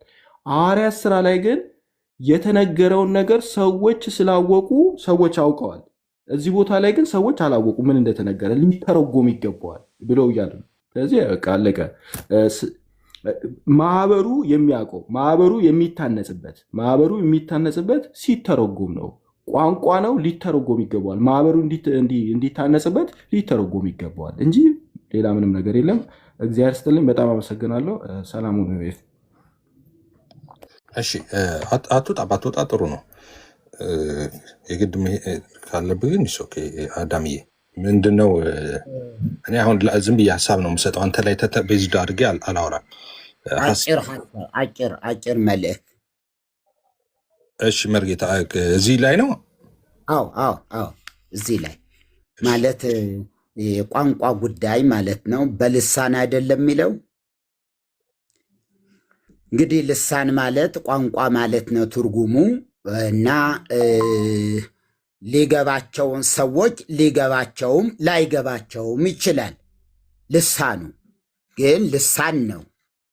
ልሳን ማለት ቋንቋ ነው። ሕዝብ የሚናገርበት ይሁን ወይስ አይሁን እንዴት ነው ቢባል ምናልባትም ከኢትዮጵያ ኦርቶዶክስ ተዋሕዶ ቤተክርስቲያን ሊቃውንት በላይ ስለ ልሳን ሊናገር የሚችል ያለ አይመስለኝም። ስለ ልሳን አብዛኛው ጸሎት የገዳማውያንም ጸሎት የአባቶች ከተማ ያሉም ይሁኑ የትም ያሉ ባሕታውያንም ሁሉ ጸሎት ያው ልሳን ነው የሚለው። ስለዚህ ምንድነው ልሳን ሲባል ለነፍስ እንጂ ለስጋ አይገባውም ሲባል ነው የምንሰማውም ስንማረውም ያደግነውና ስንጠይቅም ደግሞ ለእናንተ አይገባችሁም ለነፍሳችሁ ግን ይገባታል ተብሎ ማንኛውም የጸሎት መጽሐፍት ወደ አማርኛ እንዳይተረጎሙ የተከለከለበት ዘመን ነበር። እኔ ያስታውሳለሁ ጎንደር ላይ የተተረጎሙ ወደ አማርኛ ተተርጉመው የጸሎት መጽሐፍት በጣም ኃይለኛ የሆነ ሁከት ተፈጥሮ ነበር እና ጸሎት የተለመደ ነው ልላችሁ ፈልጌ ነው። ምን ማለት ነው? ሰው እየሰማው እየተረዳው ነው ወይ የሚናገረው ሲባል በጭራሽ አይገባውም ሰው። ለምሳሌ በጣም ትልቁ ጸሎት በኢትዮጵያ ኦርቶዶክስ ተዋሕዶ ቤተክርስቲያን ጸሎተ ባርቶስ ነው። በጣም ገዳም ውስጥ ያሉ ባሕታውያን ሁሉ የሚጸልዩ ጸሎት እየገባቸው ነው የሚጸልዩ ወይስ ዝም ብለው ነው የሚያነበንቡ ሲባል ምናልባት እዚህ ያሉ ባርቶስን ማይጸልይ ሰው ያለ አይመስለኝም። ይጸልያሉ። ምን እያሉ?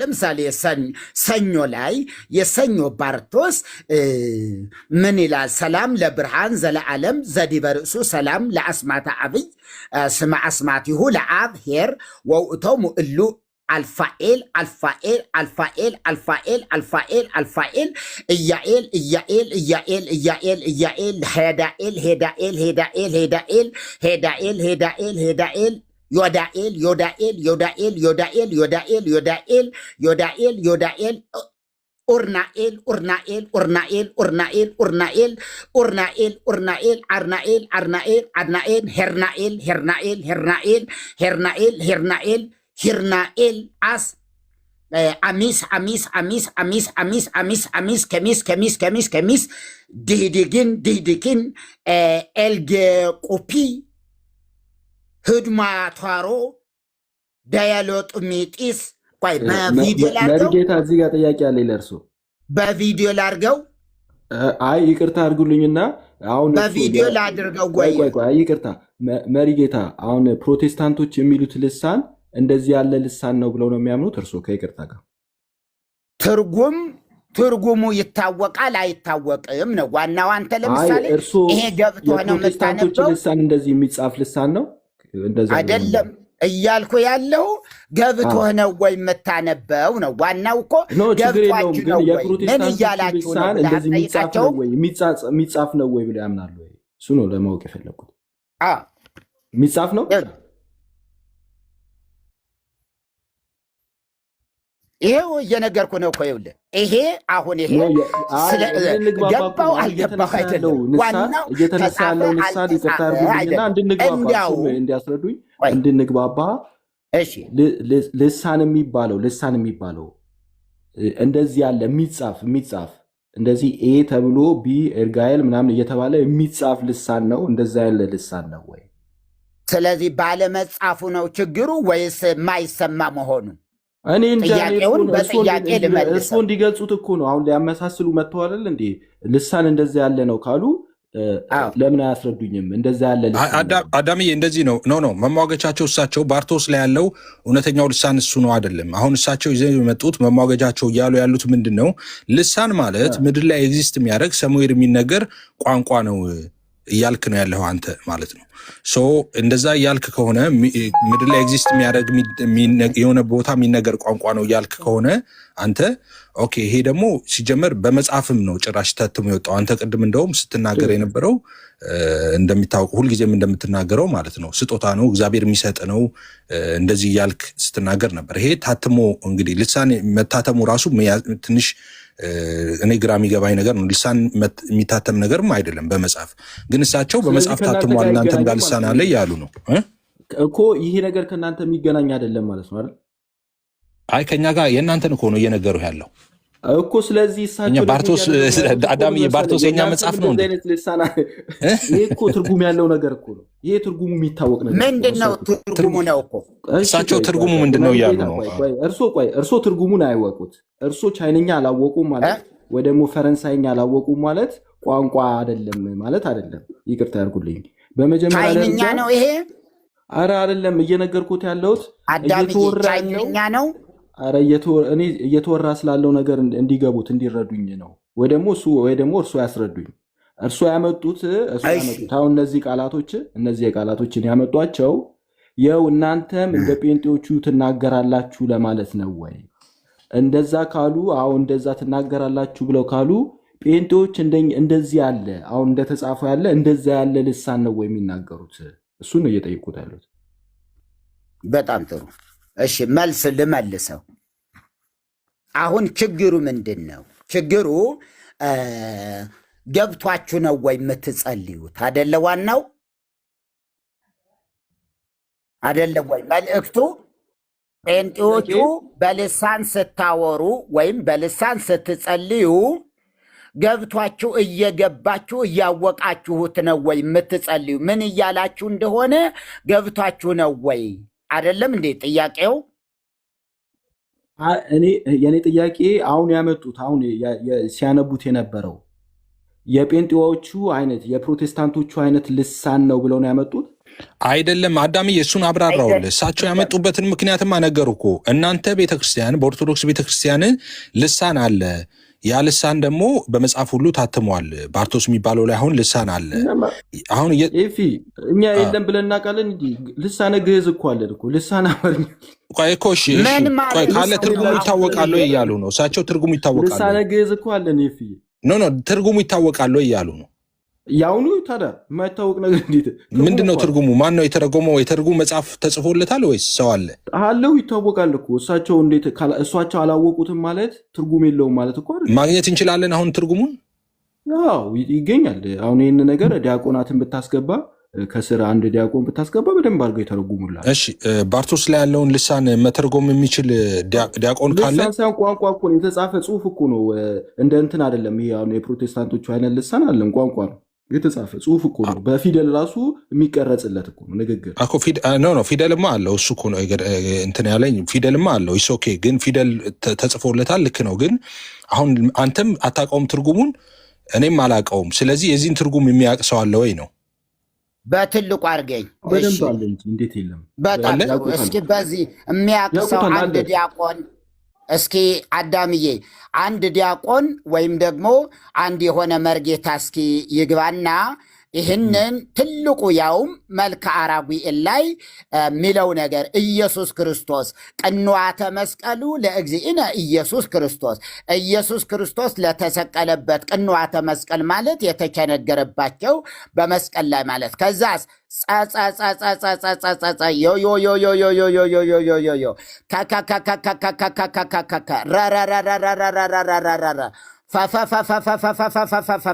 በኃይለ እሉ አስማቲከ አየ አሁን ይሄ ዮዮዮዮዮዮዮዮዮዮዮ ከከከከከከከከከ ምንድን ነው ትርጉሙ? ረረረረረረረ ምንድን ነው? ፈፈፈፈፈፈፈ ምንድን ነው ትርጉሙ? እስኪ አንድ ዲያቆን ከታች አለ ያልከው እስኪ አቅርብልኝ። መሪጌታ ይቅርታ ያድርግልኝና እርሶ ትርጉሙን አለማወቆት አንድን ነገር ትርጉም አልባ ነው አያስብለውም። ለምን አይደለም ጧሟኛ የሚባል ትርጉም ቋንቋ ነው። ይህ አሁን ለምሳሌ እኛ የምንናገረው ቋንቋ አማርኛ ሌሎች ሲያዳምጡት ሁልጊዜ ሸሸሸ ምንል ይመስላቸዋል። ሌሎች ሴሜቲክ ዌስተርን ዓለም ላይ ሁላችንም ሸሸ ምንል ነገር ይመስላቸዋል። እዚህ ጋር የተቀመጠው በፊደል የተቀመጠ ቤተክርስቲያን እያስተላለፈችው ያለ መልእክት አለ። ያንን መልእክት እርሱ አለመረዳቶት ስህተት አያስብለውም፣ ወይ ደግሞ ቋንቋ አይደለም አያስብለውም። መርጌታ ቆይ አንድ ጊዜ ይቀጥሉኛል። መርጌታ ለምንድን ነው ሴም አፕሮች አፕላይ ማይሆነው? አዳምዬ ቆይ እናንተ እኛ ልሳን በሚናገሩ ቪዲዮዎች ቆይ እንዳትገባ መሀል ላይ እኛ ሰምተናል ስታሾፉ ትውላላችሁ እና ትርጉሙን እኛ አናውቀውም ማለት መንፈሳዊ ዓለም ላይ የሚታወቅ አይደለም ማለት አይደለም ብላችሁ ለምንድን ነው እንደዛ ማታስቡት እናንተ?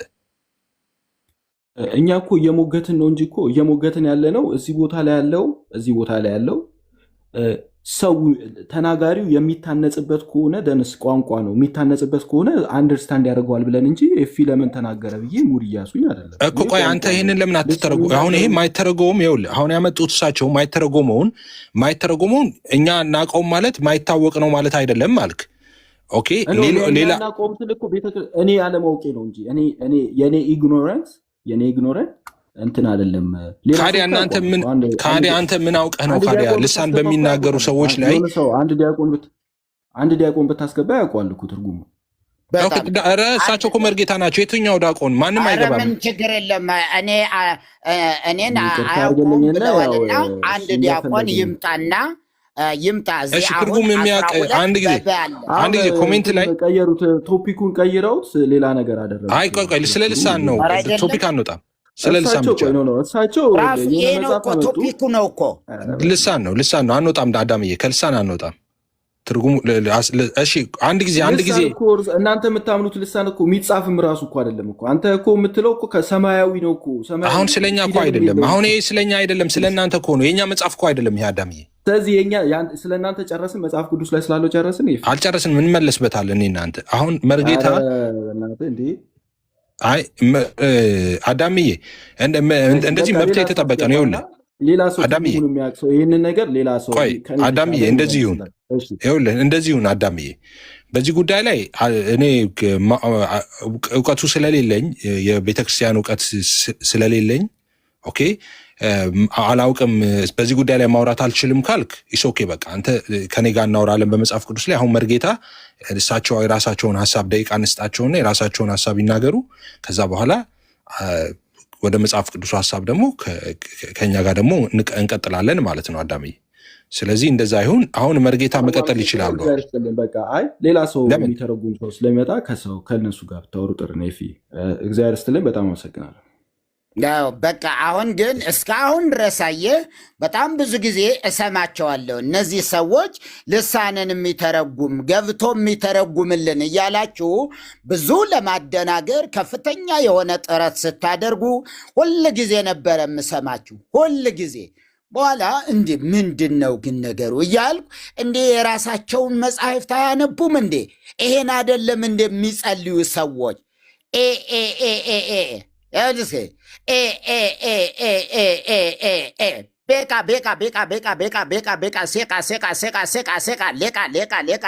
ምንድን ነው ይሄ? ማናውቅሽ ተፈስህ ያሉ